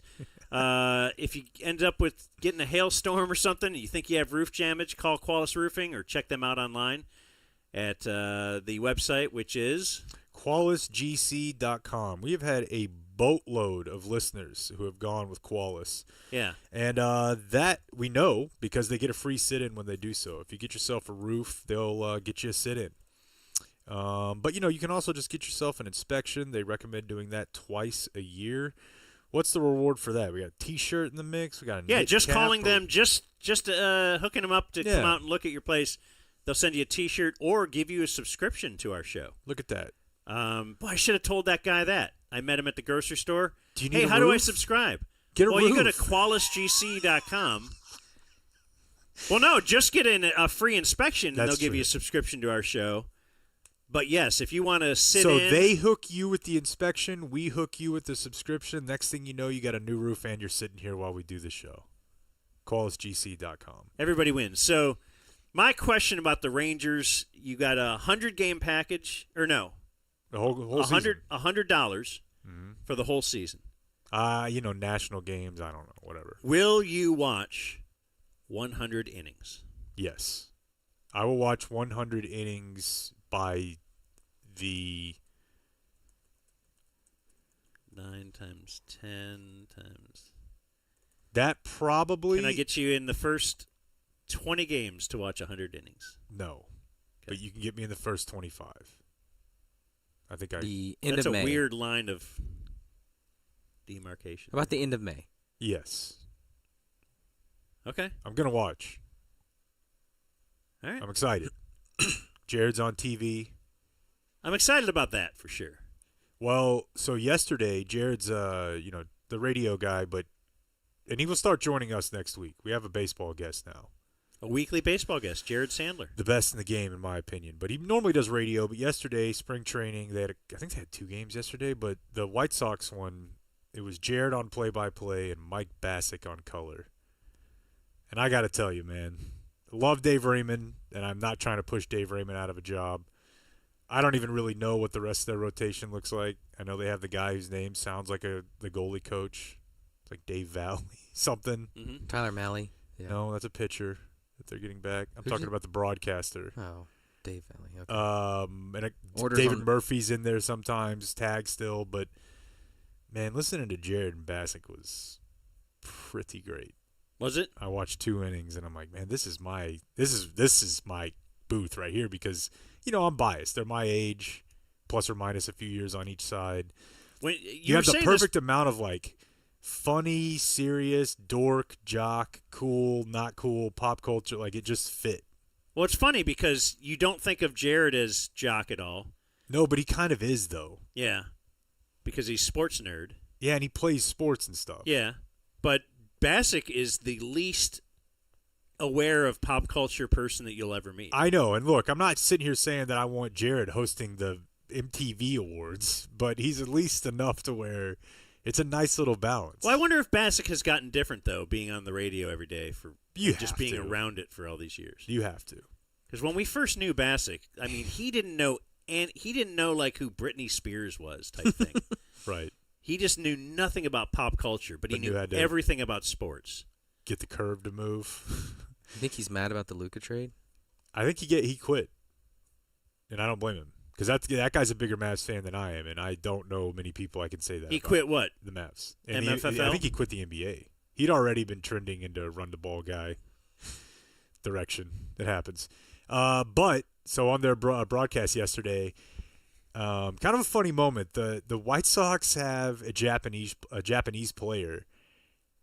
I'd never heard of the guy before. He apparently went to college at Oregon, but he played his high school ball in Japan, and he's got like the weirdest Asian swing I've ever seen. It's kind of like Ichiro, where he's charging up first as part of his follow-through. You don't know his name? I bet it'll be pretty easy for you to pick it out. And this is just a little ticket callback from our friend Mike Bassick here. This is just audio from the spring training game. They're talking about this guy. Oh, the other thing, Asian player, small guy. Ah. He uses a counterweighted bat. You ever seen one of those? Apparently Evan Carter used to use one. It's got like a donut below where your hands are. So like your hand's on the bat, but then like where the handle would be, it's thicker and weighted. Problem with that is you usually only have one of them. Hopefully he brought another bat in the dugout, and they don't have to go up into the clubhouse to get him one, because it looks like he doesn't have another bat. But here you see the they're showing the swing. I'll say very Japanese swing right there. Is that's not really taught in the United States of America, on kind of almost like a running swing. And I don't think he brought another bat. I think he's using somebody else's bat, because this bat is totally different than the one he was hitting with. Okay, I want you to hear the rest, but that's an obvious hat tip. Because this bat is totally different than the one he was hitting with. Well, Nishida, born in Osaka, but he was drafted by the White Sox because he played college baseball at Oregon. He was an 11th round pick. It almost looks like if you've watched college softball. Yeah. Like he has a softball approach. He's almost moving towards the pitcher when he's hitting. This is different. It is different. I liked him saying it's a very Japanese swing.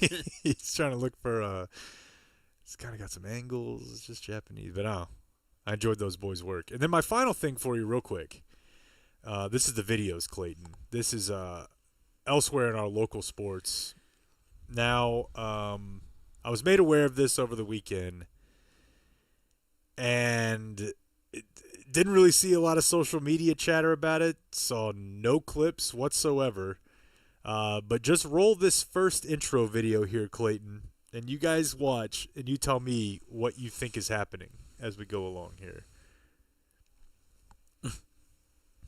It's the audio thing again. It's like a animated doctor. Yeah. I don't know how to do this without the audio. It's like in a Walgreens. You have a cartoon doctor. The most trusted doctor in Latam is here with all the kindness, all the help, and everything Doctor you need to put a Mexico, smile on your United face. States, Dr. C, Dr. the same for less. Okay. It's like an ad for a Walgreens type company. Estamos de regreso, señoras y señores, en el estadio Dr. Simi, donde estaremos presenciando un encuentro por todo lo alto de la conferencia central. El equipo de Stars and Avalanche. El equipo de Colorado Avalanche. What are they? I don't understand. So they're promoting the Stars and Avalanche. So with- yesterday, the Stars and Avalanche played an OT thriller. Stars battled back from down 2, lost 4-3 in overtime, and it turns out there was a companion broadcast, animated, presented by something called Dr. Simi, which appears to be a popular pharmacist in like Mexico and maybe Nigeria. And they just presented an animated version of the Stars and Avalanche in Spanish. Okay. But like, unlike how when we have like the Toy Story game or the Simpsons game, like this is not any of that. Now maybe Dr. Simi's a huge deal and he's like Ronald McDonald. So this just tracks. But it's just the Stars and Avalanche using like real time. Like just play another one. Do you have one you like more than another? Just play it. Just go play, 3. Go 3. Go 3. Like it's set to the real cameras, just like the track. Like it looks awesome. Yeah. And what station is this on? Fast. It was online. Oh, it was on HBO Max. And yeah, now you got people throw Dr. Simi dolls on the ice whenever they score. But you know, with like the Toy Story broadcast, you're catering to like kids. Right. That's what I What wanted is to this? talk about. I don't know. Because, like, you remember how when you were growing up, Did they just not have the rights? I don't. What are we doing here? It was some special thing because again, it was on HBO Max, so maybe it's through Turner or Bleacher Report or something. This is the only way to get the Hispanic into hockey? I guess. But here's the weird thing. Like, it's kind of cartoony, but you remember when you were growing up, you'd have, like, the real game, Madden, and the fake game, Blitz. Mm-hmm. And on down the line. They had it for Center Ice and NHL. They had whatever. Or like backyard baseball. Yes. That's what it reminded me of. This is kind of in between because the Simpsons ones and the Toy Story ones are straight up tunes. This, in a way, almost looks like you're playing NHL 98. Oh, yeah. Here, Deshane's about to score again. Except a little bit more, cartoon. But it looks cool. And the goal explodes when you score a goal. And we get the Spanish play-by-play guy. And is this live? Or they... It's live and it's almost exact. But I mean, these animations are great. Yeah. Huh. So again, I don't know. Like to Blake's thing, I don't know who it's for. I don't know if it's like kids just are more likely to watch a video. I don't know, but that happened yesterday, and I mean, I enjoyed the name under the guy, and it shows you how fast the shot was, and they had some other analytics throughout. So I don't know, it wasn't bad. All right, we got Matt Bruenig standing by. The Dumb Zone. Curiosity leads to large crowds in Mobile's Crichton community. Many of you bring binoculars, camcorders, even camera phones to take pictures. To me, it look like a leprechaun to me. All I gotta do is look up in the tree. Who else seen the leprechaun say yeah? Eyewitnesses say the leprechaun only comes out at night. If you shine a light in its direction, it suddenly disappears. This amateur sketch resembles what many of you say the leprechaun looks like. Others find it hard to believe and have come up with their own theories and explanations for the image. My theory is it's casting a shadow from the other limb. Could be a crackhead that got hold to the wrong stuff, and it told him to get up in a tree and play a leprechaun.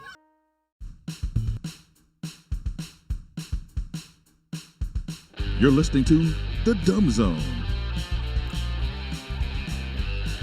You know, you can order Bear Fight Whiskey at bearfightwhiskey.com. I was not aware of another way to procure said brown. Bear Fight Whiskey, that's like what's your bear fight in life. Might be just the beating that you're going through. A nice Bear Fight Whiskey is great. A little spicy. We had some this weekend. Smoky flavor. You could even get a little hint of vanilla or caramel in there.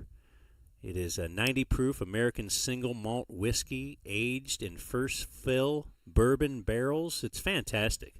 So here's to embracing your bear fights. Sit-ins were drinking it Friday. Oh, really? Yeah, loved it. Yeah, bearfightwhiskey.com. If you want to be like them or like us, bearfightwhiskey.com. Be delivered right to you. How about that? The internet, bros. Incredible. Crazy. Joining us now, what would we call him? He's certainly one of the dream team. I call him a dirty wonk. He's the great Matt Bruenig. He is a journalist. Greetings. He is a wonk. They were high school sweethearts, and they I'm grew up. Honestly super bummed you didn't play the theme. Oh, really? I was listening to it yesterday. Like, oh, it'll be nice to hear Dan play this tomorrow. He's always so on top of everything. Yeah. You know, I was upset that Matt didn't send me his intro for the audio grab bag. Ah, so pass the buck. That's right. So I said, I'm not going to. Never requested that. Oh, I'm not supposed to request things. You're supposed to know what I want. Matt Bruenig is our attorney, one of our attorneys. He's I always refer to you as our D.C. attorney. Yeah. Is that okay, even though you don't really live in D.C.? That's where I was barred. That's what all the legal press on your case kept referring to me as the pro hawk from D.C. That's right. Okay. He's our Beltway boy. Yeah, he knows how things work. Didn't there used to be a show, Matt? Did I used to watch that show? Was that like one of their attempts at like a left-right show? That's a good question. All I remember was Red Eye. The Beltway. You remember that one? Oh, of course. The Red Eye was Red Eye's kind of the precursor to whatever that guy does now, right? Greg Gutfeld. Greg Gutfeld. What does he do now? I think he has like a talk show. It's like Gutfeld Live or Gutfeld Tonight. I swear Okay, Fox News has like a late night talk show. Okay, all right, yeah. I think at the time they were trying to compete with the Daily Show.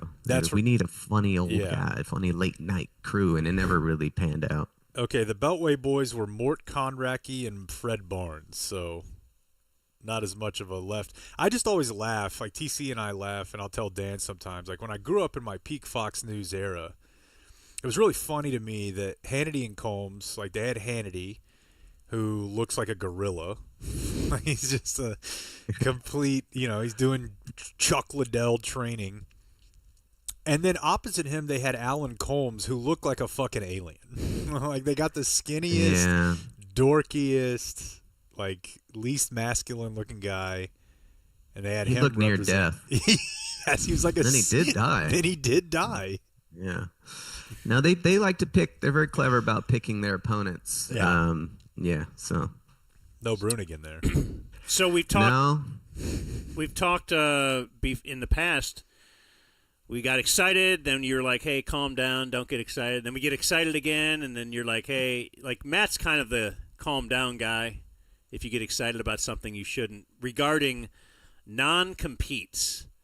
Mm-hmm. So even when we worked for the ticket, we got excited because we saw some news coming out, and you're like, "Slow down! It actually means this, and it's going to take this." And so where are we at in the world of non-competes? Has everything changed now that we have a different president? Yeah, I think that effort has mostly stalled out. The FTC had its rule, and then it went into the court, and I'm not sure has the FTC formally rescinded that rulemaking or not, but I don't think the Trump-run FTC is going to be going after non-competes anytime soon, nor will the NLRB. The NLRB, the new acting general counsel, actually did rescind that memo that we used to defend you guys successfully. So he rescinded that. So that's no longer a move you can make anymore. So, what is your belief in non-competes? Do you think they're good, bad? Why are they good or bad? No, I think they're terrible. For a lot of reasons, but the big one I like to focus on is I want workers to have power in their workplace, to be able to speak out, to not be afraid of their boss. And one of the things a non-compete does is it makes you afraid to lose your job, because not only do you lose your income, right away, but you also lose the ability to go get income as an alternative. So I think it's a way to chill workers and keep them from speaking out and asserting themselves in the workplace, alongside a whole variety of other clauses that you guys saw: confidentiality clauses, non-disparagement clauses, non-solicitation clauses. They all amount to the same thing. They put employers in a power position over workers. And I think one thing to me that jumped out was that there's not like a primer when you're hired on, hey, there's a lot of stuff they're going to tell you that's actually not legal by the NLRB's view of things and by the federal government. So, I don't think we're breaking it. I've talked about this before. I was told on multiple occasions, maybe this is what got the ball rolling on this. I was told on multiple occasions by management at Cumulus that I was not allowed to discuss the terms of my employment with any of my fellow employees. It seemed weird to me, but I'd never really worked anywhere else in corporate America, but it would come up all the time. Like, we would even call a meeting with multiple of us in there and say, hey, his deal is this, his is this. Whoa. You guys can't be talking about that in front of each other. Look, It says it right here. I've had a clause in my contract that said that. Yeah, and so then the first time I said that to an attorney, I was like, it's kind of weird, but they were like, no, they actually can't do that. Turns out there was like 7 things that they can just put in your employee agreement that legally they have no leg to stand on, but it's not like anybody really tells you that. Yeah. Yeah, and it depends on, are you willing to challenge the clause or not? And it also might depend on who's in control of the NLRB, whether or not the clause itself is illegal or just attempting to enforce it is illegal. When the Republicans control the agency, they kind of allow employers to put illegal things in contracts, but they don't allow them to enforce them. Whereas when the Democrats control it, they say you also are not allowed to put illegal stuff in the contracts, and then they still do, and nothing happens. But it's an effort that they make. But yeah, I mean, and it scares people. I'm gonna get a case right now that's gonna come out soon. It's supposed to be covered in the Times, so we'll see how that goes. Where we got people subjected to a whole variety of non-disparagement and confidentiality rules. And they came to me wanting to, just publicize their working conditions. And I'm sitting here just kind of saying, like, you can do that. And they're like, but we have all these agreements. I'm like, agreements? That means nothing. It's then unenforceable. Just go ahead and do it. But trying to convince people that they have that ability is tough. And then it gets even harder because not all lawyers are familiar with this. And so when they go get second, third opinions, they don't always agree with me, and they're wrong and I'm right. But, it's hard to sometimes persuade people of that. So probably my favorite part of litigation was one particular day in mediation when Matt was like, I can find you guys a lawyer to call that you will, like, I'm paraphrasing, basically someone that you think will disagree with me. You can ask him, he'll just agree with me. And we like provided a list of a list of management side labor lawyers. And over lunch, we call all of them, and then get them on the phone with him, and they'll agree with him. This happens over and over again. I'm telling you, a case I just had in Montana. There was just kind of a business attorney or whatever, and he was trying to fight me on it, and he actually wrote a reply. You know how we filed the motion to dismiss, and then they never replied in your case? They just settled. Yeah. And in this one, they filed a reply, and then I filed a response to the reply, and then the thing settled like 2 days later or whatever. The case had been going on for over a year. They don't have any idea what's going on. Niche. Well, while your belief in non-competes, you were just talking, you listed all the things, the reasons that you don't believe in them, and they were very beneficial for the individual worker. My thought is with society as a whole, which I know you are interested in as well, but everything I've read about non-competes indicates that having non-competes stifles innovation. Sure, yeah. And technology, and that's why Silicon Valley became Silicon Valley, and the Boston area didn't become Silicon Valley, because one place had non-competes, one place did not, and you could take the germ of an idea over here, and now you get other people working on it, and other people, and yes, that's how things become big. That's what America's actually all about. Yeah, I mean, I've seen this argument. I think it's compelling. I think, in a broader way to put it is, the way economies grow is through new ideas and innovation. And so whatever your system is, whether it's capitalist, socialist, or anything in between, there's got to be a way for new thoughts to actually get implemented and to have people give them a go. And when people are bottled up and unable to try new things, that can make that very hard to achieve. So I think there's possibly some pro innovation elements to making sure people can quit freely and go do whatever they want to do. So I want to do an audio grab bag. That's one of your intros. It's going to be brought to us by Lucy today. That's why I wanted Matt on. I love. I think last year we threatened to do this like every couple of months, and then we did it like another year later. So I'm going to threaten again. I would like to make this a regular feature because I love the audio grab bag on the Bruenigs. I should mention the Bruenigs is a podcast you can subscribe to on Patreon.com. How about that? Matt and his wife. Matt drives to work with his wife every day. Just like we both work nightmare. from home full Gene and time, Julie so show. imagine that. Right. So Today's brought to you by Lucy. Lucy yeah. is a nicotine pouch, Matt. All right. I was wondering, am I going to get a Vice product or am I going to get a home contractor? You got a Vice product. Good. But a lot of I probably actually shouldn't read this part in the ad. But Lucy's 100% pure nicotine. Lucy.co/dumbzone. Here's the way I explain this to people. You've seen pouches. They got pouches at your gas station or something. Mm-hmm. Think of those like as you know what a bad cigarette is, right? Everybody knows the brands they see, and they're like, that's a bad cigarette. But you know the good brand of cigarettes. And they feel a little different. They taste a little cleaner. That's what Lucy is. It's a better flavor. They last longer. Just feels cleaner. Lucy.co/dumbzone. Get you 20% off your first order. Free shipping. 30-day refund. Here's some fine print. Lucy products are only for adults of legal age, and everything is age verified. Warning, this product contains nicotine. Nicotine is an addictive chemical. Add over. Complete divider. now on to... There may be some health benefits to it, too. I don't know. I've just been reading.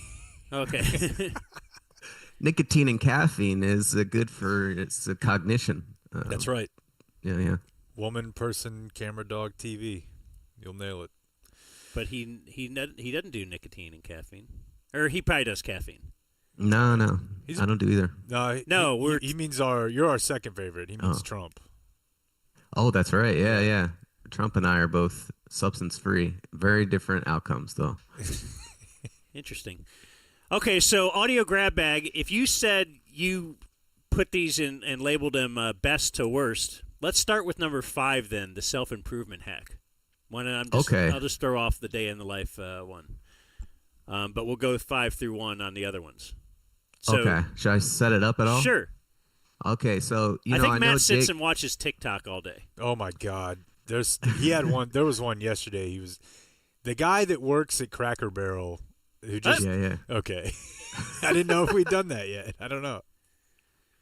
Yeah, no. So I can tell that Jake's been on a self-improvement kind of arc here. He's been doing the creatine. He's been probably getting 1 gram of protein per pound of body weight and all that. It's impossible, is it not? Is it? It's impossible. I'm doing double that. And so I thought, you know what? Look, we gotta he maybe hasn't seen this health tip yet on his Instagram or wherever he's getting them. And so I wanted to bring this to him. You're supposed to eat tons of olive oil. Tons. I use 1 liter a week of olive oil. You drink it or you're cooking with it? No, I pour it on everything. Oh, really? Yeah, wow. Pour it on everything. The only purpose of food is to get olive oil into your mouth. This is what I told Dr. Oz a few weeks ago. Oh, that's right. think the only purpose of food is to get olive oil in your mouth. In Crete and Sardinia, they use 1 liter of olive oil per week. A Spanish study of 65-year-old people for 5 years, making them use 1 liter of olive oil per week against a low-fat Mediterranean diet. At the end of 5 years, the olive oil users had improved memory compared to the low-fat diet. The women had 65% less breast cancer than the low-fat Mediterranean diet. And they had less heart disease. Liter a week. Olive oil. Liter a week. That's the fountain of youth, huh? Yeah. It really is. Olive oil. Olive oil. It's the secret. It's the secret. Okay. There you go. That's the secret. Okay, a couple things about this one to me. Because I saw the video. So it's an older guy. Usually this is like this kind of stuff will be told you by dudes who are bro dudes, the Affliction T-shirt type thing. Mm-hmm. They look like they go to UFC, and those are the kind of guys that I'm like, oh, okay. If he says this, I will instantly start doing that, or at least think about it for a day and then forget. Yeah. The other thing is a key to getting these things sold to my tiny brain. A Spanish study, you said. We're so dumb. I thought the same thing. Whoa. I was like, boy, that's basically double it's always, blind. Yeah, it's always just somewhere you're not real sure I could follow up on it. Honestly, there's probably 4 states where if they're like Massachusetts, I'm like, that's got to be better than it being tested in Texas. Yeah. Like, okay, yeah, now I'm on board. I mean, I'm going to have a tough time getting over the proclamation that food only exists as a delivery system of olive oil to your body. Right. This regional plant, by the way. So, like, most of humans don't live where olives are. So I don't really know. It just seems implausible. I did also think, like, a liter, got to think about calories. Obviously, we're doing all the food tracking these days, right? So, that's 1,170 calories a day of just olive oil. Jesus. Golly, dude. It's 10,000 a week? That's really going to make it hard for you to hit your protein goal, I feel like. Yeah. Tough to stay in a deficit when you're just topping off your coffee. Plus, it's quite an investment. You'll start to notice some improvement after 5 years. 5 years. Also, I don't know if you guys have checked the olive oil market lately, but that is not cheap. Especially Really? if you want to get like good olive oil, quote, that your Instagram wife tells you about. That's healthy-ish. It's like $10 a bottle. Or more. Yeah, none of these. He's got something way off. Like these people are not eating a liter of olive. They would be 400 pounds. Okay. All right. Up next is you already kind of mentioned it, but it's Cracker Barrel guy, and so I can see why you sit in front of TikTok all day because this is the one guy that I got on his thing, and then it'll just say up next video, and then I watch that one, and then I watch that one, and I. Like it, you do get lost in this. This guy's amazing. Yeah. This is the Matt Bruenig of the Cracker Barrel. He is committed, man. Yeah. Hundreds, if not thousands, of videos, all the same. Some of them. Your commitment to the NLRB is what this guy is to the Cracker Barrel. Absolutely. Yeah. So I just picked 3 of them. They're not in any particular order, but I feel start like with they number give you 2. a flavor. Yeah. All right. I was so happy when I found Cracker Barrel. There's a lot of people in the world today who haven't been to Cracker Barrel. There's a lot of days that I wait on people and they'll tell me, Mr. Mark, this is my first time to Cracker Barrel. So remember, find Cracker Barrel, be happy, get happy. Tell someone about Cracker Barrel. They may not know. Mr. Mark, I'm sure they know. They don't know. So remember, find Cracker Barrel and be happy.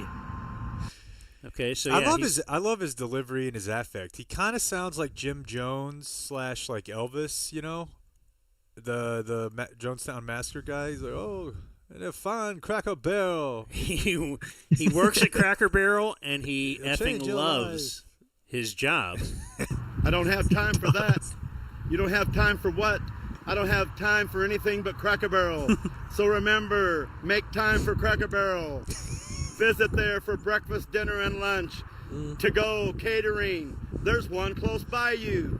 You say, what, Mr. Mark? How close is it? Google it. You can find one. You dummy. Delicious food every time of the day. Breakfast, dinner, and lunch. And don't forget, they're waiting for you. They're going to treat you so many great ways. You're going to love one of them. So remember, join the Cracker Barrel Rewards team. One of those ways. Love Cracker Barrel, live Cracker Barrel, and remember, find a Cracker Barrel. Yeah, it all starts there. He's got one where he's standing with a few of his coworkers, I guess. Welcome to Cracker Barrel. This is Cracker Barrel 569. We're asking a few of the employees here what they like about Cracker Barrel. What do you like, Miss Brittany? Oh, I love the corporate structure and the And Miss Marilyn? Okay. Oh, I love the corporate structure and the people. They're excellent. And Miss Marilyn? Retail. Retail. Retail. Absolutely love the teamwork and how we just all support each other. And we got Mr. Trenton here. We got the people and the discount on the food. All right, everyone have a great day, and remember, go to your local Cracker Barrel. Yes, We don't get that discount, Tristan. Have a good day. Yeah, the guy that works there loves the discount Don't that he forget, gets. find a Cracker Barrel. And I found one more that I thought was, well, I thought a lot of other ones were good, but this is one in addition to the one you gave me. What a world. Things are good, actually. Cracker Barrel is here for you. There's so many elderly folks who come to Cracker Barrel and they've lost their loved ones, and we know that. We're here for you. We're here for you. Come in any time of night or day, in every location from coast to coast, nation to nation. Cracker Barrel is here for you. We'll meet all your dining needs. So remember, make Cracker Barrel your dining choice. Celebrate the good news. Celebrate the good news. This guy's a pastor. The Cracker Barrel is here. Remember, make it your dining choice. And come and get some great fixins. And remember, we're here for you. Have a great day. Okay, that's as close as I think he got to an actual brand-aligned campaign. It's Cracker Barrel. We're here for you. So yeah, he's coming up with it on his own, I think. Yeah, that one I think could actually stick. Find a Cracker Barrel, I don't feel like has legs. Like he tried that 3 or 4 times. So but if my grandpa is lonely, will Miss Brittany treat him right? They're here for you. Because they treat you well in more than one way. In one of those ways, you're going to love like. It. One of also, the ways. On the video before that, I just want to say I do have a lot of white trash in my background, and I love Cracker Barrel. But let me tell you something, bud. If you're getting to go from Cracker Barrel, that is a very down bad situation. He's like, to go catering. Well, dude. If you're picking up they do Cracker run a Barrel, pretty good deal. Oh, do they? If you dine in, you get a dinner to go for $5. Wow. Which I've done. There's than an once. Italian spot up here that used to do that. Cracker Barrel does it. Nice. Great bit. Then this guy's right. The Bruenig said they thought he was touched. Dude, listen. So I've told you guys this story before, but I have an uncle who has something that's similar to Down syndrome, and that means he was functional enough to work, supervised work, but he was also extremely devious and hungry. So he worked at a grocery store, and he would stock and he would bag groceries, but he liked to steal, and he was super hungry. And so it was fun, though, because he would have, like, stories about the store. And I'm telling you, if he had a phone, he would have had a TikTok, because he was like the store mascot, you know? Like, everybody loved him. Oh, yeah. The managers loved him. And they're, despite the stealing. Did I see something? He was like, he's a sweet guy. Did the Bruenigs talk about this, or did I see it online that somebody said you should hire an autist? That was another audio grab bag item, yeah. Okay. Someone on a podcast, I didn't put it in this, but yeah, he was going off about how autistic people are great workers, and, they're a literal money hack, a money cheat if you hire one of them. Yeah. So, no, yeah. I think that most managers, whether they know it or not, would agree. I do like one just thing let 'em about go. this guy that I only now just realized is that all the 90% of the videos are him clearly outside the Cracker Barrel, but he's got a highway behind him, which suggests that they're making him make the videos out of the store. They're like, look, we like it, but the corporate side of things is not. I feel like he's doing this on his own, though. I don't think they're making him. No, I don't think so. No.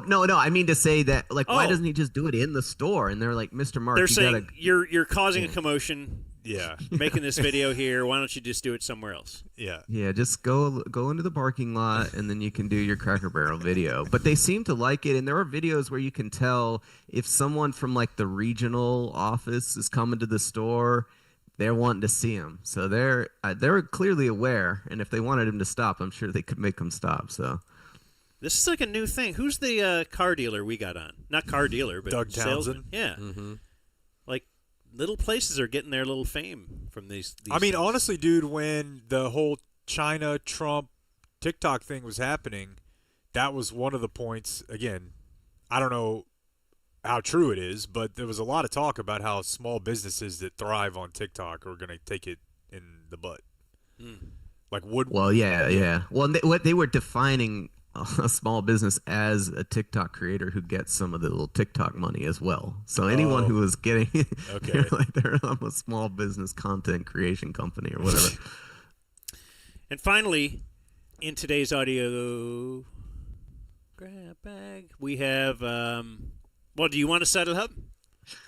It's just an Alex Jones clip. I know Jake's a huge Good. Alex Jones fan. And so I figured this one's from a long time ago when he was still skinny Alex Jones. And it just makes me think of you guys' show more than anything else. So I'll just leave it at that. Hey, what do you think of the Cowboys? What do you think of this? Yeah, did you see the simulated combat on TV? Yeah, I watched it. A bunch of rich gladiators that could care less about me. Did you see it? Yeah, I'm empty too. Yeah, I did. I fill my head with facts and figures that don't matter instead of learning the political system and standing up for myself. Again, I'm not saying sports are bad in and of themselves if you're involved in it, but not when it's your whole focus. It's always the same. They're like androids. They have like little fake conversations. So, what do you think of the playoffs? What do you think of the weather? Oh, yeah. And you start bringing up, I don't know, what do you think of the surveillance grid going in? Have you heard about how they're listening to all of us without warrants? They're like, well, gee, buddy, what you bringing that up for?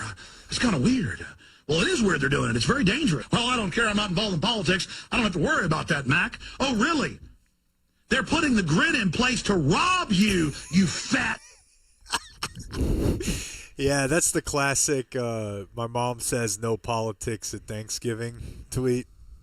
Yeah, you react that way. He's so good at working himself up, like even in these hypothetical conversations, he's starting to get mad at his own little character that he's come up with, sports guy. Yeah, I feel like I don't know. I'm not like a smart person, but I think I have like a hyper active internal dialogue, and I feel like I can tell when someone else does, and he does. Like I feel like he's doing that back and forth in his head about every decision he makes. Where he's just like, oh, let's go get some fajitas tonight, Alex. Alex, you fat fuck, you don't want fajitas. Oh, yeah, but you live in a... You know what I mean? I feel like he's doing that all the time. And it's just some people are able to whip themselves up like that. Oh, what do you think of the playoffs? Finally. That should just be our sports open. That part. Yeah. Just that little part. Finally, my final thing for Matt Bruenig, known as a top performer in the world of internet trolling. Oh.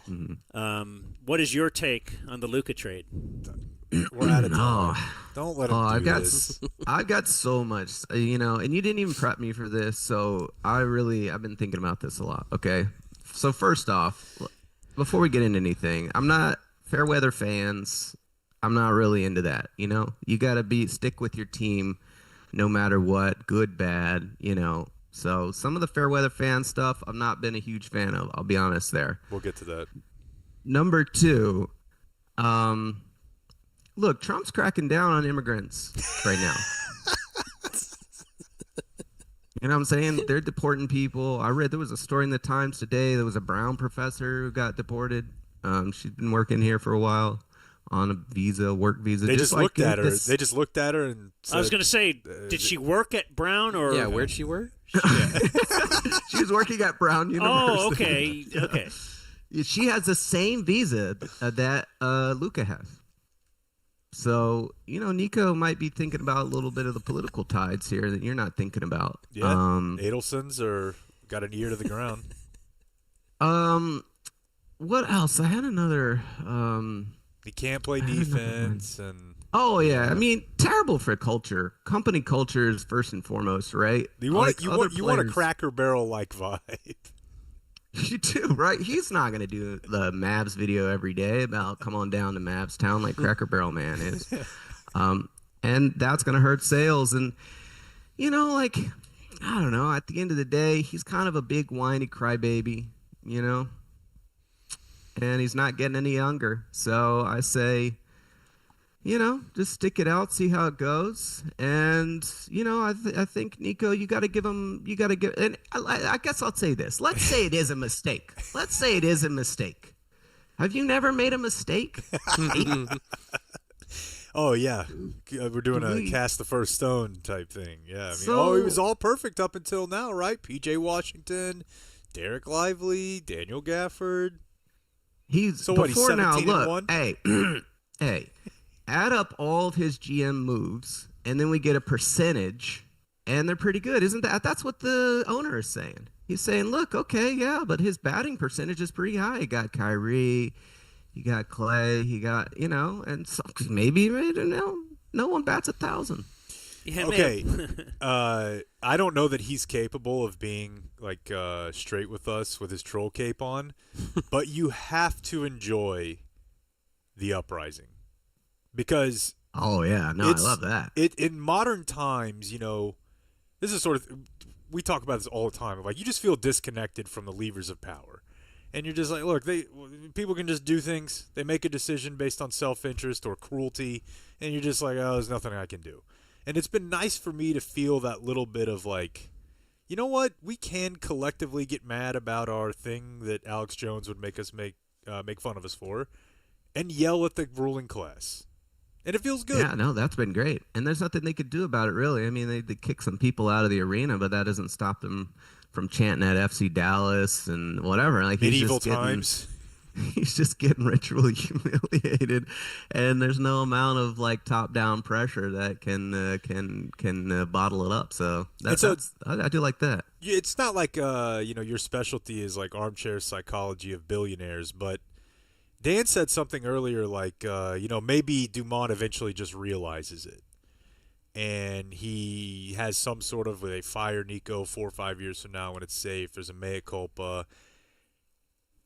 I just don't see that happening because I'm starting to come around to the idea that these people, Elon is a great example on the national scale of, like, he could be booed at a sporting event or a comedy show and come out and be like, they loved me. Mm-hmm. I don't know how people do it, but I feel like you get to a level where they're not rational people anymore. Yeah, that is an interesting example because I had read there was a book apparently that came out. I read something that was talking about the book about that event for Elon. And apparently it was a crushing. It was a crushing event, like yeah. Chappelle, right?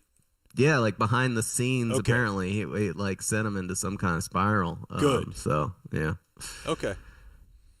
But yeah, I don't know about these particular owners and how they feel about it. I don't know. I can't really get a handle on. Yeah, I don't know. With people like Mark Cuban and Jones, I feel like you get a sense that what they care about. I don't even know what these people care about, really. Israel is one of it's one thing. They're big on that. All right. Well, thank you, Matt Bruenig. Everybody go subscribe to the Bruenigs. You want to promote anything else? No, that's it. All right. Hey, did you see the story where like those workers in you're- Italy got the Musk memo? You need to read that one of the times. Like Italy, they had some workers over there that are loosely related to government contracts, and then they sent their Musk thing over there. And Italy's like, yeah, dude, no. I don't think you understand. Here you get a job, and you can suck at it your whole life, and you get to keep it. Oh yeah, that happened with when Musk took over Twitter. They were firing all those people, and one of the people he tried to fire was in Iceland, and they ended up having to pay him like $1 million or something. Yeah, I remember that actually. He was like a disabled guy or something. Yeah. That was his move. Other was to be countries, like, I you have can't some just disability. Yeah, ruin people's lives. All right, Matt, we'll see you. All right, bye. All right. The great Matt Bruenig, NLRB Edge. News today brought to us by Frankel and Burkett. That's not their name, but Gene Burkett is the other partner. You want to talk about humble. Frankel and Frankel. Good dude, tall dude. Yeah. Great shoe game. Anyway, that's not why we're going to talk about them. They are personal injury attorneys. They will help you get what you deserve if, in fact, you are injured and someone is at fault. They're the guys that are going to get you what you deserve. They will deal with the insurance companies. If you get in an accident, call the Frankels. 214-817, and then all threes. Bang that 3-3-3-3-33-33. Make sure you're okay, and then call our fellas, because it can be a huge beating. They will make it easy. One phone call, 214-817, and then all threes. Deuce. Here's Jake with the Dumb Zone News. All right, we will pop a guest on here in a minute for some local news, but first up, Boy, we should have just kept Matty B on for this one. The Texas legislature is in session right now, folks. And because we love to do bits with acronyms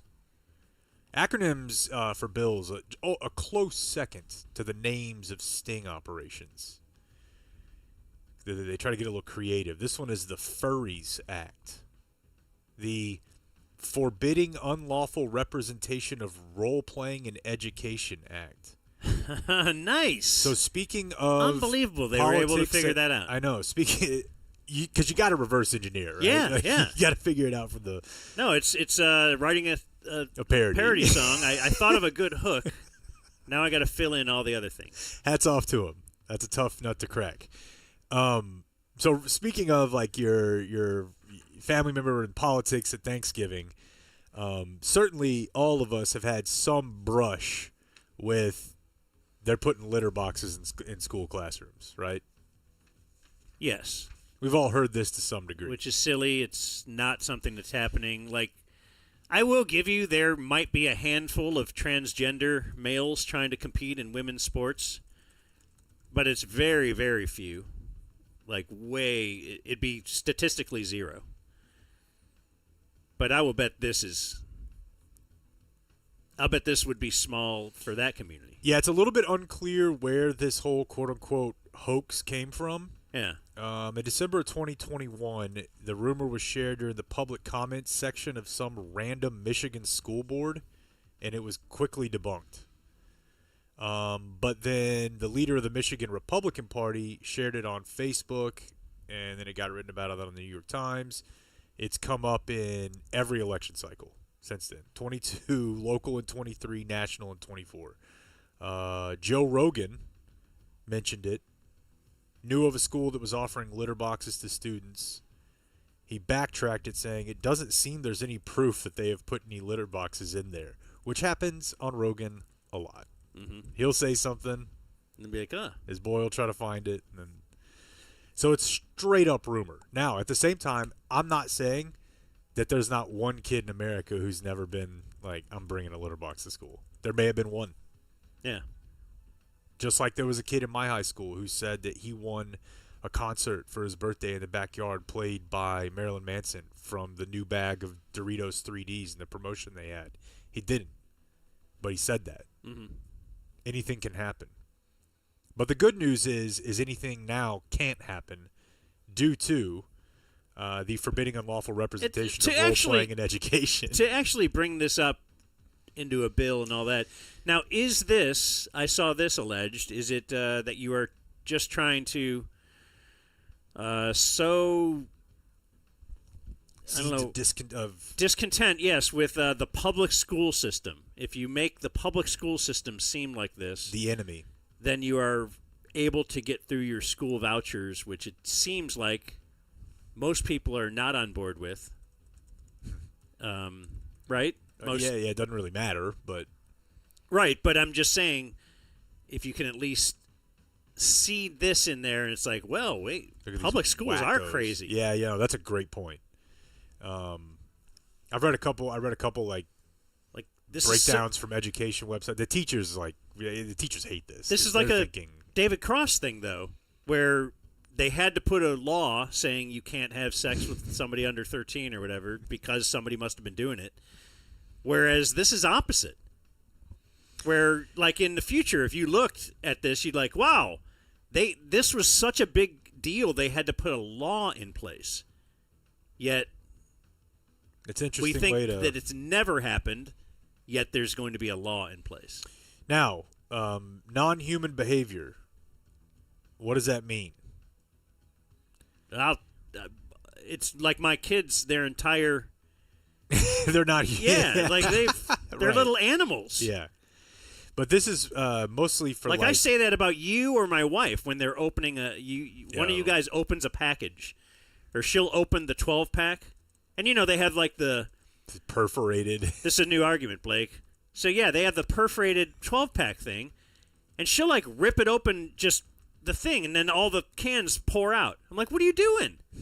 Like, look how it's made to. But she needed that can real quick. Well, this is not just that sort of behavior. It's also to be clear, using a litter box. That's out. But wearing a tail, leash, collar, animal-like ears, licking oneself for grooming. Who's doing that?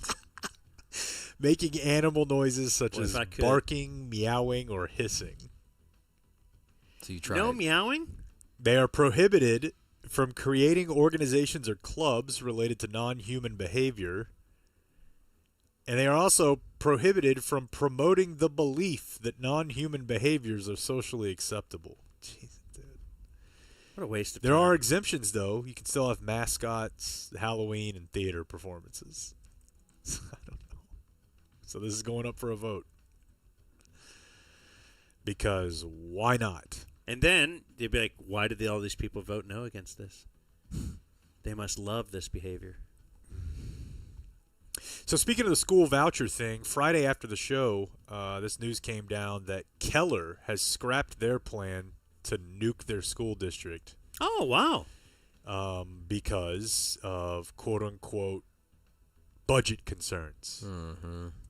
Which means we had a couple school board meetings and we're like, we didn't really realize it was going to be like this. So That's surprising. I thought they were just going to plow through. Friday news dump and sent it out. Members of the school board found out when they got the email that the public got.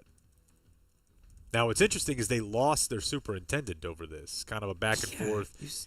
She said, I'm out. They said, F you, whatever. I don't know the specifics on that part of it, but she's gone. She could be back, I guess. But their plan to sever off the west side of the district, which is lower income, has failed. Again, they say that it's because they all have a lot of debt, bond debt, and dividing it up would require a lot of funding. So our good friend who has kids over there sent me this story on Friday afternoon, and I just kind of jokingly was like, haha, wish they could have done this with the Luka trade. You know, let's let the public... Sure. Let's let a quasi-referendum Put a trial occur. balloon out there, yeah. Yeah, but alas, we But could they not. didn't want that. That would have been a volatile summer, bro. That's right. So do we want to go to a guest? I Yeah. feel like that's a good segue. Yeah. Because people actually are showing up at city council meetings to talk about Luka, even though there's no reversing it or scrapping the plan. There was a guy that went viral the other day in Irving. Irving, of course, is the site of the Adelsons. I guess I'm going to shift to Adelson because now I hear a lot of people saying it. Their purchase area a bit north of the old Texas Stadium site that they're going through the rezoning process to make it a full-on entertainment venue. So mixed use for athletics, shopping, dining, bars, and, of course, gaming. A casino. And there was a guy that went there and sounded off, and we had a reporter on the scene. Reporter, do you read me? Over. Hello, do you read me? There she is. It's Jasmine, folks. Yeah. What's up? She'll make picks. She'll talk to you about advertising on the Dumb Zone, and she will go cover local sports and politics. So fill us in. Okay, so the thing that you saw was different from what I went to. So what I went to was the Irving Town Hall on Friday. Okay. And this was an opportunity, and I'll get to what you were just talking about. So that was an opportunity for citizens, whoever wants to be vocal, to basically tell these people to fuck their casino right off. And they opened the floor. They really did. I was surprised. So about 500 people showed up. This was at the Irving Convention Center, which I'm sure, didn't y'all have ticket stock there? Many times. Many times, yeah. Okay, so you are aware of how it's set up, super cavernous and echoey. So I tried to get audio, but it was all shit. But basically, what happened was the senior vice president for government relations for the Las Vegas Sands Corporation, this guy named Andy Aboud, showed up and did this stupid PowerPoint presentation the whole time pitching this resort, never specifying it's a casino, as if we're all just fucking stupid. And so he's standing there. Now, here's what's funny, and I was kind of texting Dan about this. So to set the scene, it's standing room only. People are fucking pissed. There's signs everywhere. Don't Vegas my Irving. No to your casino. I like it. Oh, it's so great. I like it. Y'all, there were monks there. There were people from like the Muslim community. Like it was a very diverse It's Irving. crowd. Yeah, it's Irving. I was there in bright blue. Like I blued out like we were in the playoffs. Luca Mavs. I mean, there was no guessing where I stood on this issue. Yes. So I walked in and I sat down. I made sure to sit right in front of this motherfucker when he was presenting. And I just sat like this, as if I'm so threatening. But I sat there. And so while the city council person, this guy named Matt Bruenig, announced like, hey, this guy's coming up. And he's like, goes on and on. Like Wikipedia reads this Andy Aboud's whatever, as if we care. And he's like, and please be respectful when he, gets up on stage. So as soon as he gets up, everyone's booing him. There's no respect. Hell yeah. It's awesome. And then the city councilman's like, I said respect, please. And everybody's like, yeah, whatever. So he gets up there. And again, this goes back to the absolute extreme tone deaf, just incensing part of this entire family, where they just don't read the fucking room or know our community. So he gets up and he talks about how I'm a graduate of the University of Nebraska. Nobody cares. And he's like, and I'm a lifelong Cards fan. St. Louis Cardinals. You just gonna float that out here? Right, not here. Unbelievable. Not here. There's like 2 baseball teams, maybe. Lie. Yeah, Oh my don't say God. Houston. Don't say St. Louis. Don't say- You're a Royals and- fan. Yeah. Dude. And I mean, you could feel, and I'm like, this is how you start? Oh, this will be great. So then he goes into a spiel and people are just jeering and booing at him the whole time. So then they open the floor to questions. And I was really surprised that they read, I mean, nobody was like fielding them and seeing what they were like. They read them word for word.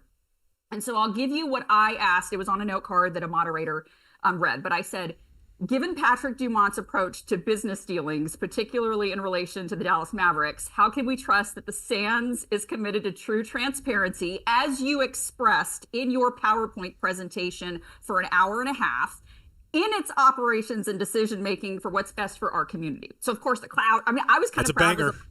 I was like solid. And so then of course the crowd like clapped on that one and I was like, Yeah. and Feels so I'm good. standing there. Great question, oh, it Dan. does.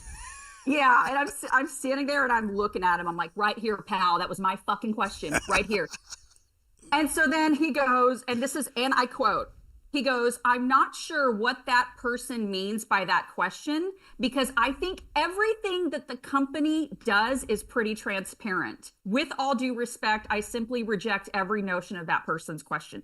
Wow. Oh, dude, the balls on this motherfucker. And then when he said that thing about, oh, we're fully transparent, people started screaming, Luca! It was so great. That's It was awesome. That Yeah. was awesome. I'm reading a story about it now. He says that the guy in his presentation revealed that 59% of Texans would vote in favor of a Bullshit. casino proposal, which was met with boos.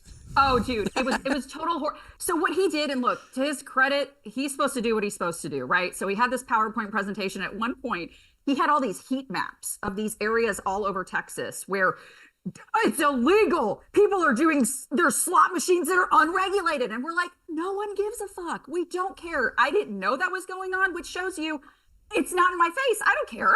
And you didn't destroy my basketball team. So big rocks. Yeah. So it was just, it was one of those things where it was so eye-opening how dense, tone-deaf, arrogant, go down the list this entire group is. Oh, here's the funnier part. Before he started, he's like, I'd like to familiarize you with the family that's behind this Cinderella story. So they put up the picture of Miriam Adelson, the fucking picture of Patrick Dumont, and people are like, boo. And he's like explaining this wonderful this heartwarming story about how this family came to be, and they just want a little resort here. And here's the funnier thing.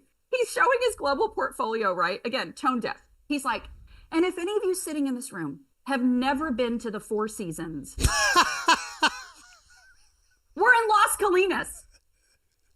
And so then, of course, at that point, I just started heckling. I was like, really? Like the one down the street that's now a Ritz? We don't want your He doesn't resort. know about that one. Oh, dude, because they don't care. The thing is, they just don't care about us. And they want to, and the whole time they're like, we can't wait to be in your community. We can't wait to be your neighbors. Like, just, it was so weird and predatory. Like, this guy got his fair share of shit. I mean, everybody was just screaming, heckling, booing. The monks were like yelling at him. Fucking monks. There are, and you said there are more meetings scheduled for this week that you will attend. Yeah, so tonight there's a really important one. It is the Irving Planning and Zoning Commission meeting. Yes. And so it's open to, like, I put my name in, I've got a speech written out. So they're going to have all these people, that can take the floor. You bet your fucking ass I'm putting the Dallas Mavericks as part of my why. But basically after tonight, I mean, they're going to vote on whether that piece of land, that Texas Stadium site, is going to be rezoned for casino. But here's the other thing. Texas hasn't, this is why I don't know how much you follow this, and I'm not a big government person, but once you fuck with my sports team, I'm all government. So as we know, obviously, Texas, it's not legal to gamble here. There's no legalization of any casino. So the city of Irving and these citizens and everybody is like, well, why are you forcing this through if it's not even, why are we forcing a vote if we haven't even legalized the gambling component? It's very, very suspicious, right? So we're like asking these questions. And so tonight, people will be able to speak in front of the actual commission and just tell them, don't vote on this. And then it'll go to the city council on Thursday. But then it still has, you still have to, it still has to go through the state. Then it has to go, back to the voters, because you're effectively changing the Constitution of Texas. So it's not like it's going to happen like this, but oh my God, every chance I can double bird this family, I'm going to get it. So you might be up getting to ask a question? Like, not even ask a question. You show up with your prepared what you want to say. Okay, so I've got my up at the podium like that one we saw that went. So yes. you want to go viral? Let me help. Oh God, what do you want me to do? Well, you get up there, you say your piece, you say your thing, and you want to make sure you get to say what you want to say. Then you fire that shirt off. Yep. Just kind of fling it to the side and walk out. How much do you care about the Mavs? A 7 on one boob and a 7 on the other. Because I can promise you. What if this guys got not us... at 44, maybe 25. Oh, come on. I'd lose my argument. 45-year-old. What if this guaranteed us Luka returns? Yeah. Oh my. Yeah. I was like, let's go. Hang my nuts out. So we'll see. I mean, what do you want?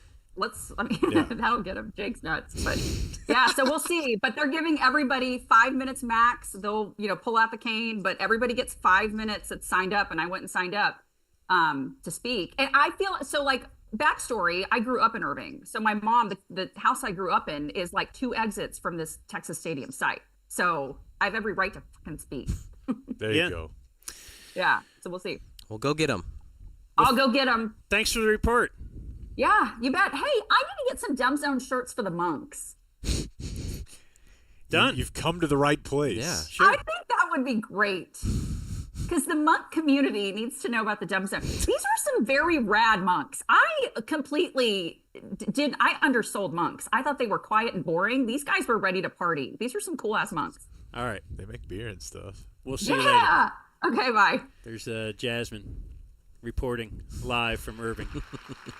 Yeah, I don't really have much else for you other than to tell you that the Gateway Church guy, you guys were calling him Romo, he did turn himself in Oklahoma this morning. Robert Morris? Yeah, after he was indicted. He didn't do an OJ car chase? No. 63 years old. That went to jail. Legit. He didn't go to jail. Well, you're right. He turned himself in. He's going to be put fine. on a jumpsuit. He's not going to jail. They let it. I don't know.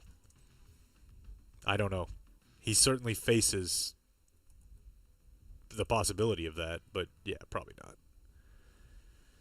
The Dumb Zone News. What? No, you're fine. It's just subscribe.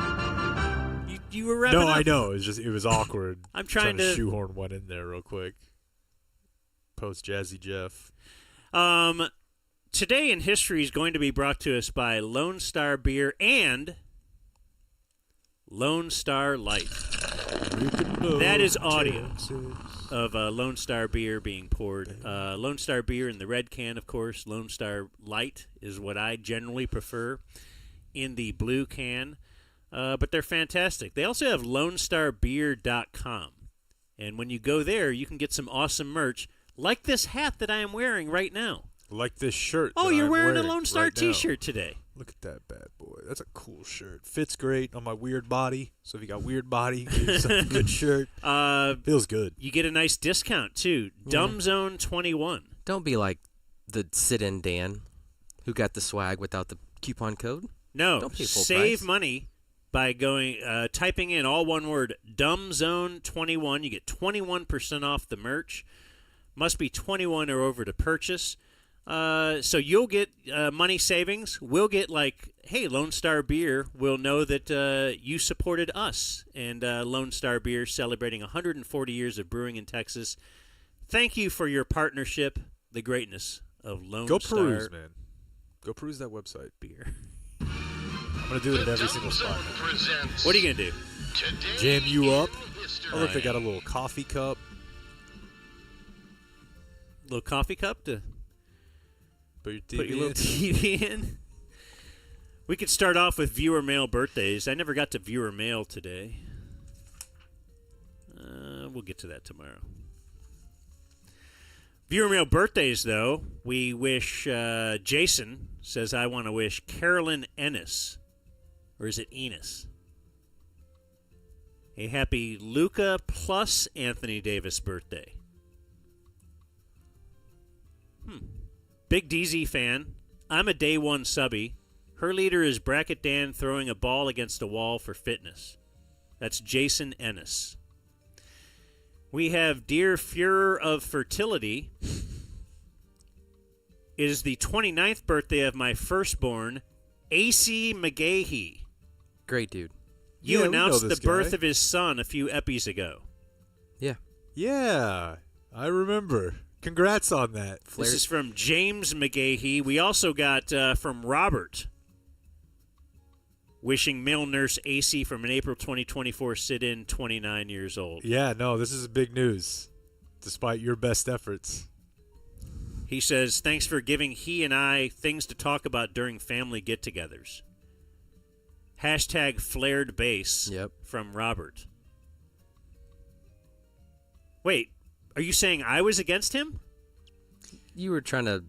Well, we met Keep him him, down. and you were like, the flared bass thing is because we asked him questions about he's a male nurse, and he takes a lot of stuff out of people's bottoms. Yeah, works in the ER. But Dan, when he got here, he was like, hey, so...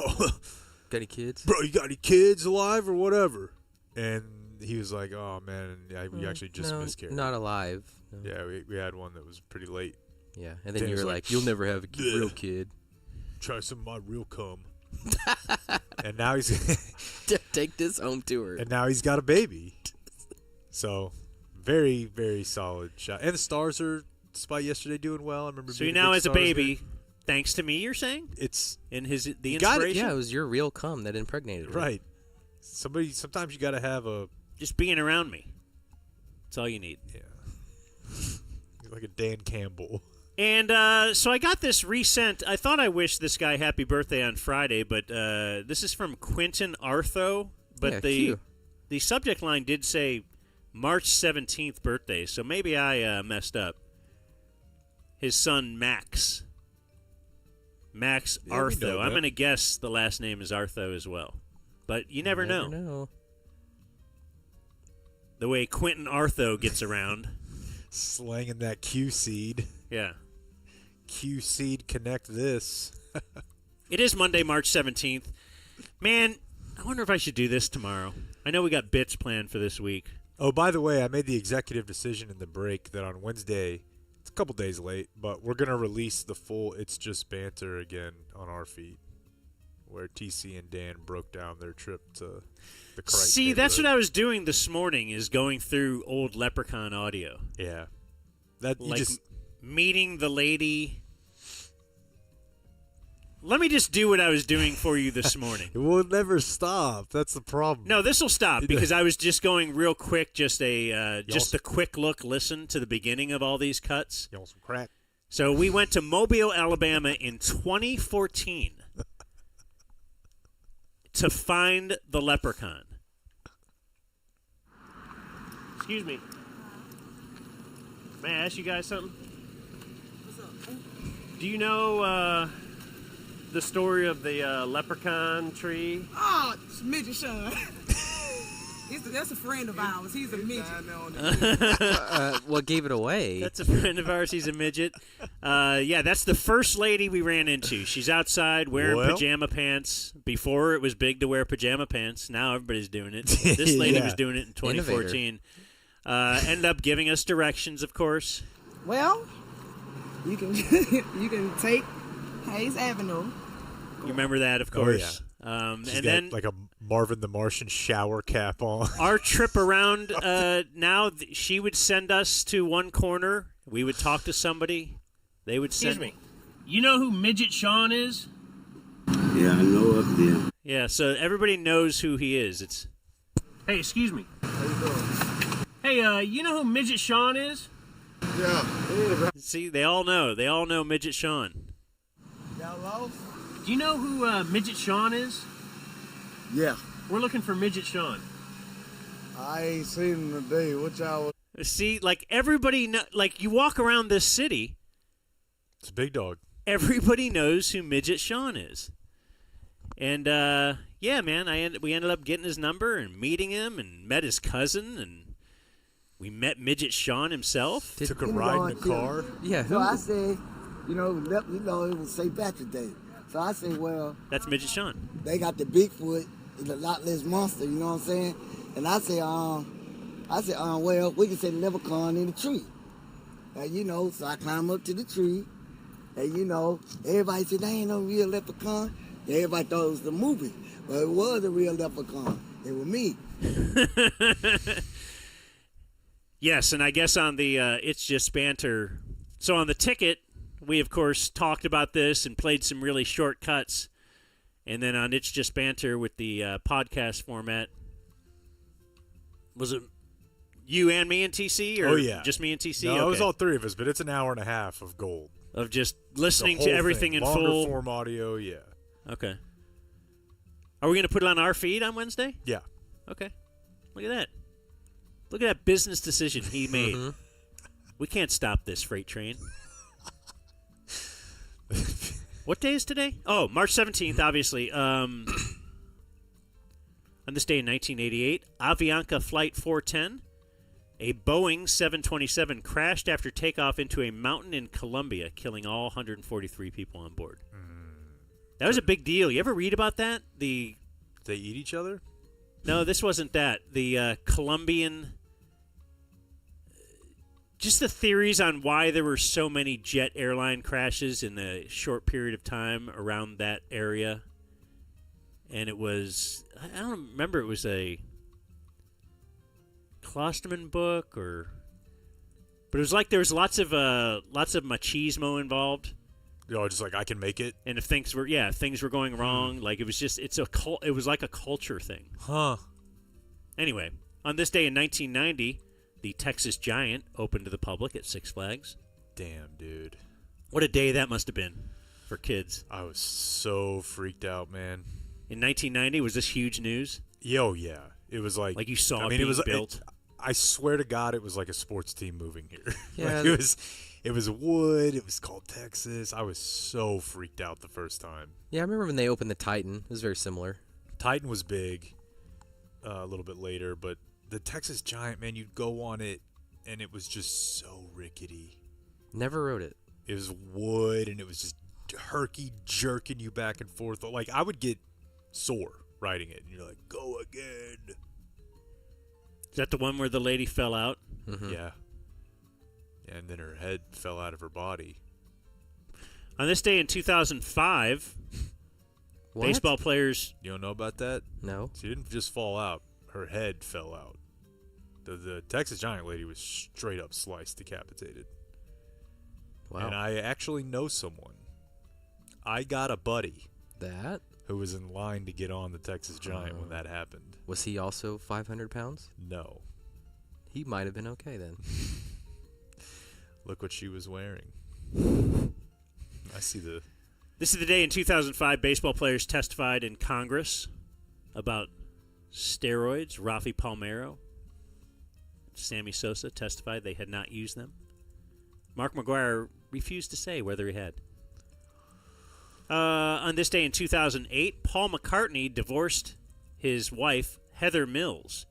He was 65, she was 40, on the grounds of unreasonable behavior. She was the anti-landmine activist who had only one leg, but it wasn't because she was in a landmine accident that she had one leg. Blew it just my mind. happened to be. When I found out.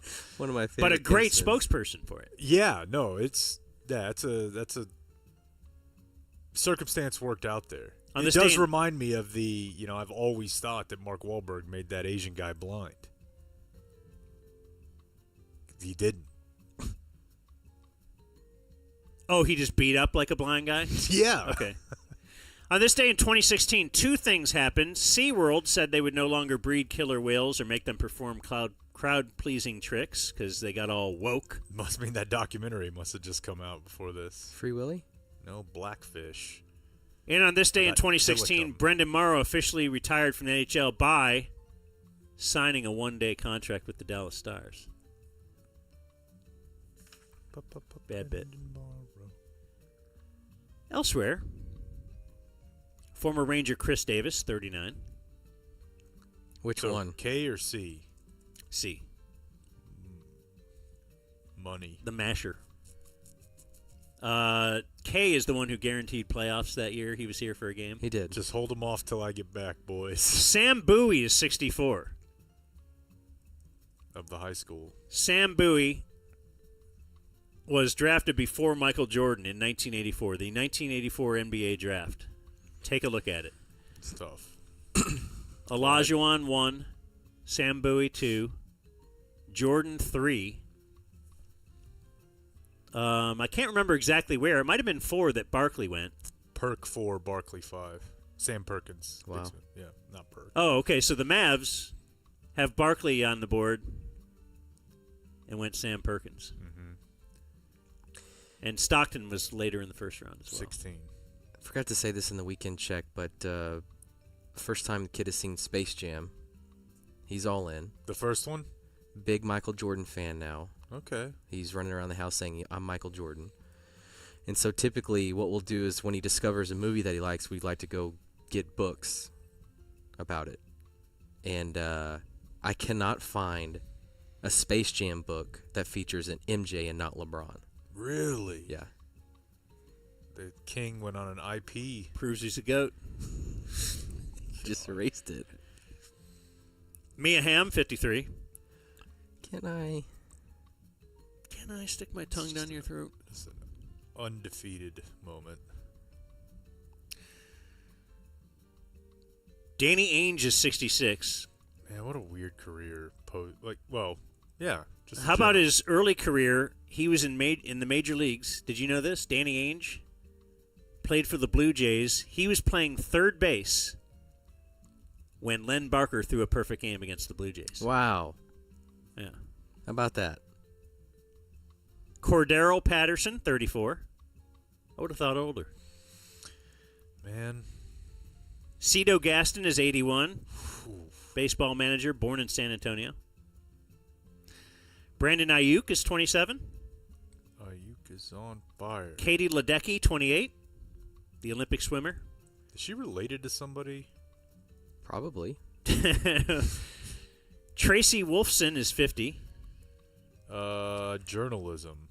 Oh, no, sideline lady. I was thinking of... Hey, here we go. $8 on eBay for an MJ Space Jam. Hey, did you guys know eBay is, not as big of a pain in the ass anymore? Like, you can just straight buy stuff. Yeah, from very businesses. quickly from businesses. And you don't have to deal with... Yeah. Yeah. I mean, I got my Luka jersey tee. Oh, on okay, eBay. yeah. Yeah, it's just... I don't know if it was a business, though. I mean... Business in China. Ordering stuff online is great. So... You're going to go there? So Amazon is obviously great. Come on. And Amazon's pretty great because Amen. Now will you order 3 of something and then just send back the 2 that don't fit? I hear a lot about that. Okay, we've done that. So this weekend, there's a popcorn I really like. It's Orville Redenbacher's Smart Pop. Little less calorie, whatever. I'm trying to, one step at a time, trying not to die. But it's not available in stores. I can't find it anywhere. But I find it on Amazon. And so I ordered a thing which had 6 boxes of this popcorn in it. 12 bags in each one. But I'll be set for the next year. Okay? And it was like $49 for the 6 boxes. That seems reasonable, right? It's less than $10 so less than $1 a bag of popcorn. It's great. That's it. So we got in the mail on Friday a huge package. Only 4 of the boxes are in it. And so what do? Do you send it back? And there's nothing on the thing, on the app, that says what to do if it's partial. Like, it says if you have a dispute, like if it didn't arrive or if the box arrived empty. So I hit that one. Box arrived empty. What do I do? And it said, you can call this number. Or we'll call you back. It says, click this. Love that. So I'm on my Saturday walk. And I said, all right, well, let's see if they actually are going to call me back. Calls you right back. Some guy, ESL guy, calls. But it was from a number. At least they routed it through Seattle. It said Seattle. And they're like, told them my situation. Said, I can't, should I send this back and then just have them send the correct 6 boxes back? And they said, well, it's food, so you can't return food. So what we'll do is we'll just refund your account, and you've got yourself 4 boxes of popcorn. So how about that? Terrific. My story on why is shopping online a great thing. Year Dan? The year of Dan might be continuing. Although Luca. I'd be upset if you claimed a year, but Luca has hurt me. Yeah. But it's a long year. I remain optimistic that things can get better for us. I'm glad that makes one of us. Like the Browns might sign Russell Wilson, dude. How great would that be? My quarterback got engaged over the weekend. Did you see Deshaun Watson got engaged? Congratulations. Yeah, her last name looks like Anus, too, which I thought was funny. Given his happy baby. I think Antonio Brown thought that was funny, too. Oh, did he? Yeah, he commented on that. Dang it. You two are in lockstep. Rob Lowe, 61. Generic cat. John Boyega, 33. People got mad at him for being black in Star Wars. That's right. Billy Corgan is 58. Bill Burr. Bill Burr's half brother. Oh, that's right. Rob Kardashian, 38. Dan. Coco Austin is 46. Who? She's married to Ice-T. Oh, you've certainly seen her. Yeah. Coco, yeah. Ice and Coco, I think. They have a show. Patrick Duffy is 76. From, was he in Dallas, too, wasn't yeah, he? Bobby Ewing. Yeah. Kurt Russell is 74.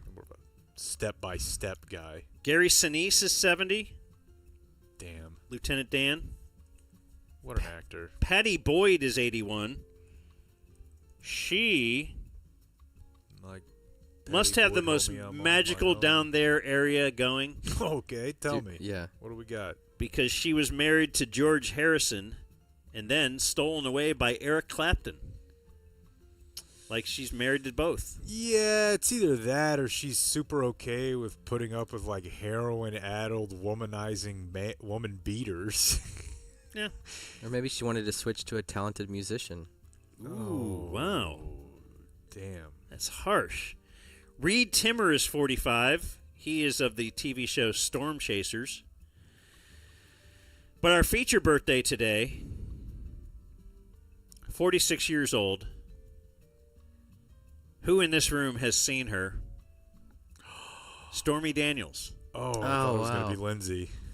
Oh. Not Lindsay Sterling. Yes, she made America horny again. Her birthday's in October.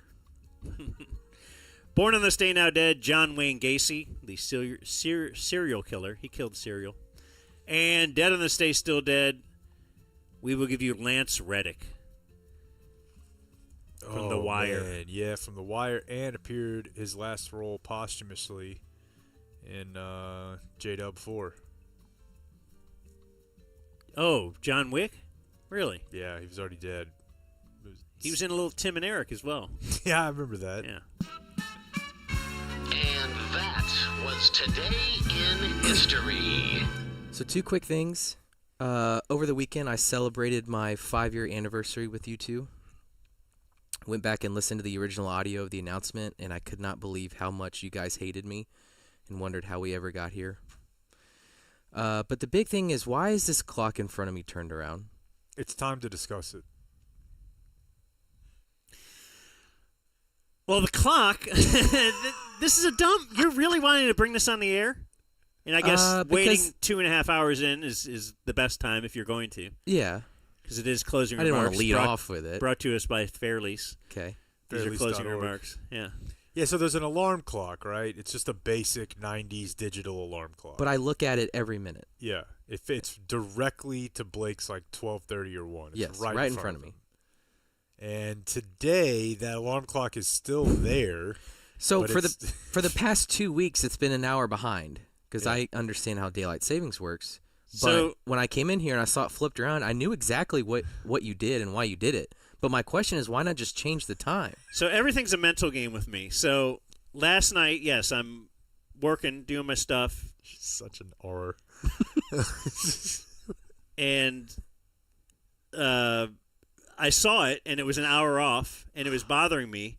And I went over to it. I was going to change it, but it's like I got to work around the lights in here and everything, and it's like it's kind of dark in here, so I'd have to turn on my phone light to be able to see the back of it and find the tiny button to change it and all that. And I just didn't want to deal with it, but I didn't want to be looking at it to know that it was an hour prior.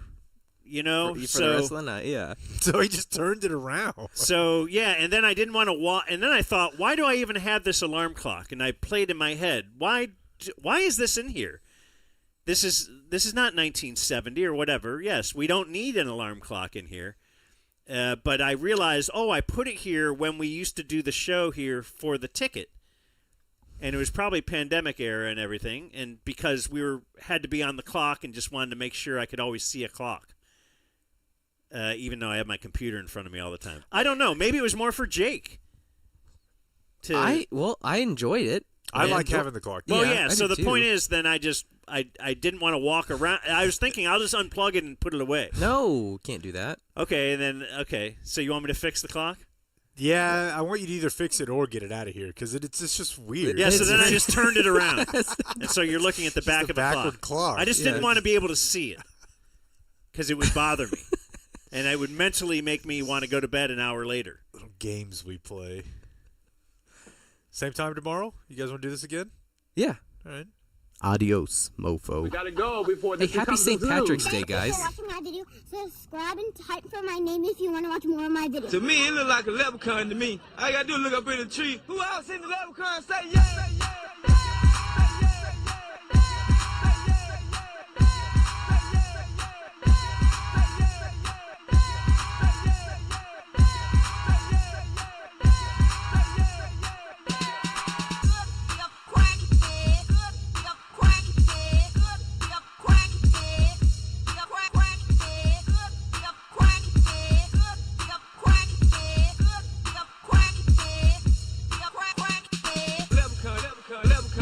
This amateur sketch. This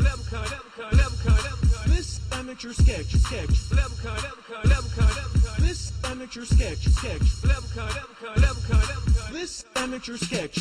Leprechaun flute, leprechaun flute, leprechaun flute. Give me the ghost. Leprechaun flute, leprechaun flute, leprechaun flute. Give me the ghost. Leprechaun flute, leprechaun flute, leprechaun flute. Give me the ghost. Leprechaun flute, leprechaun flute, leprechaun flute. Give me the ghost. Give me the ghost. Give me the ghost. Give me the ghost. Give me the ghost. Give me the ghost. Give me the ghost. Great grandfather who was Irish.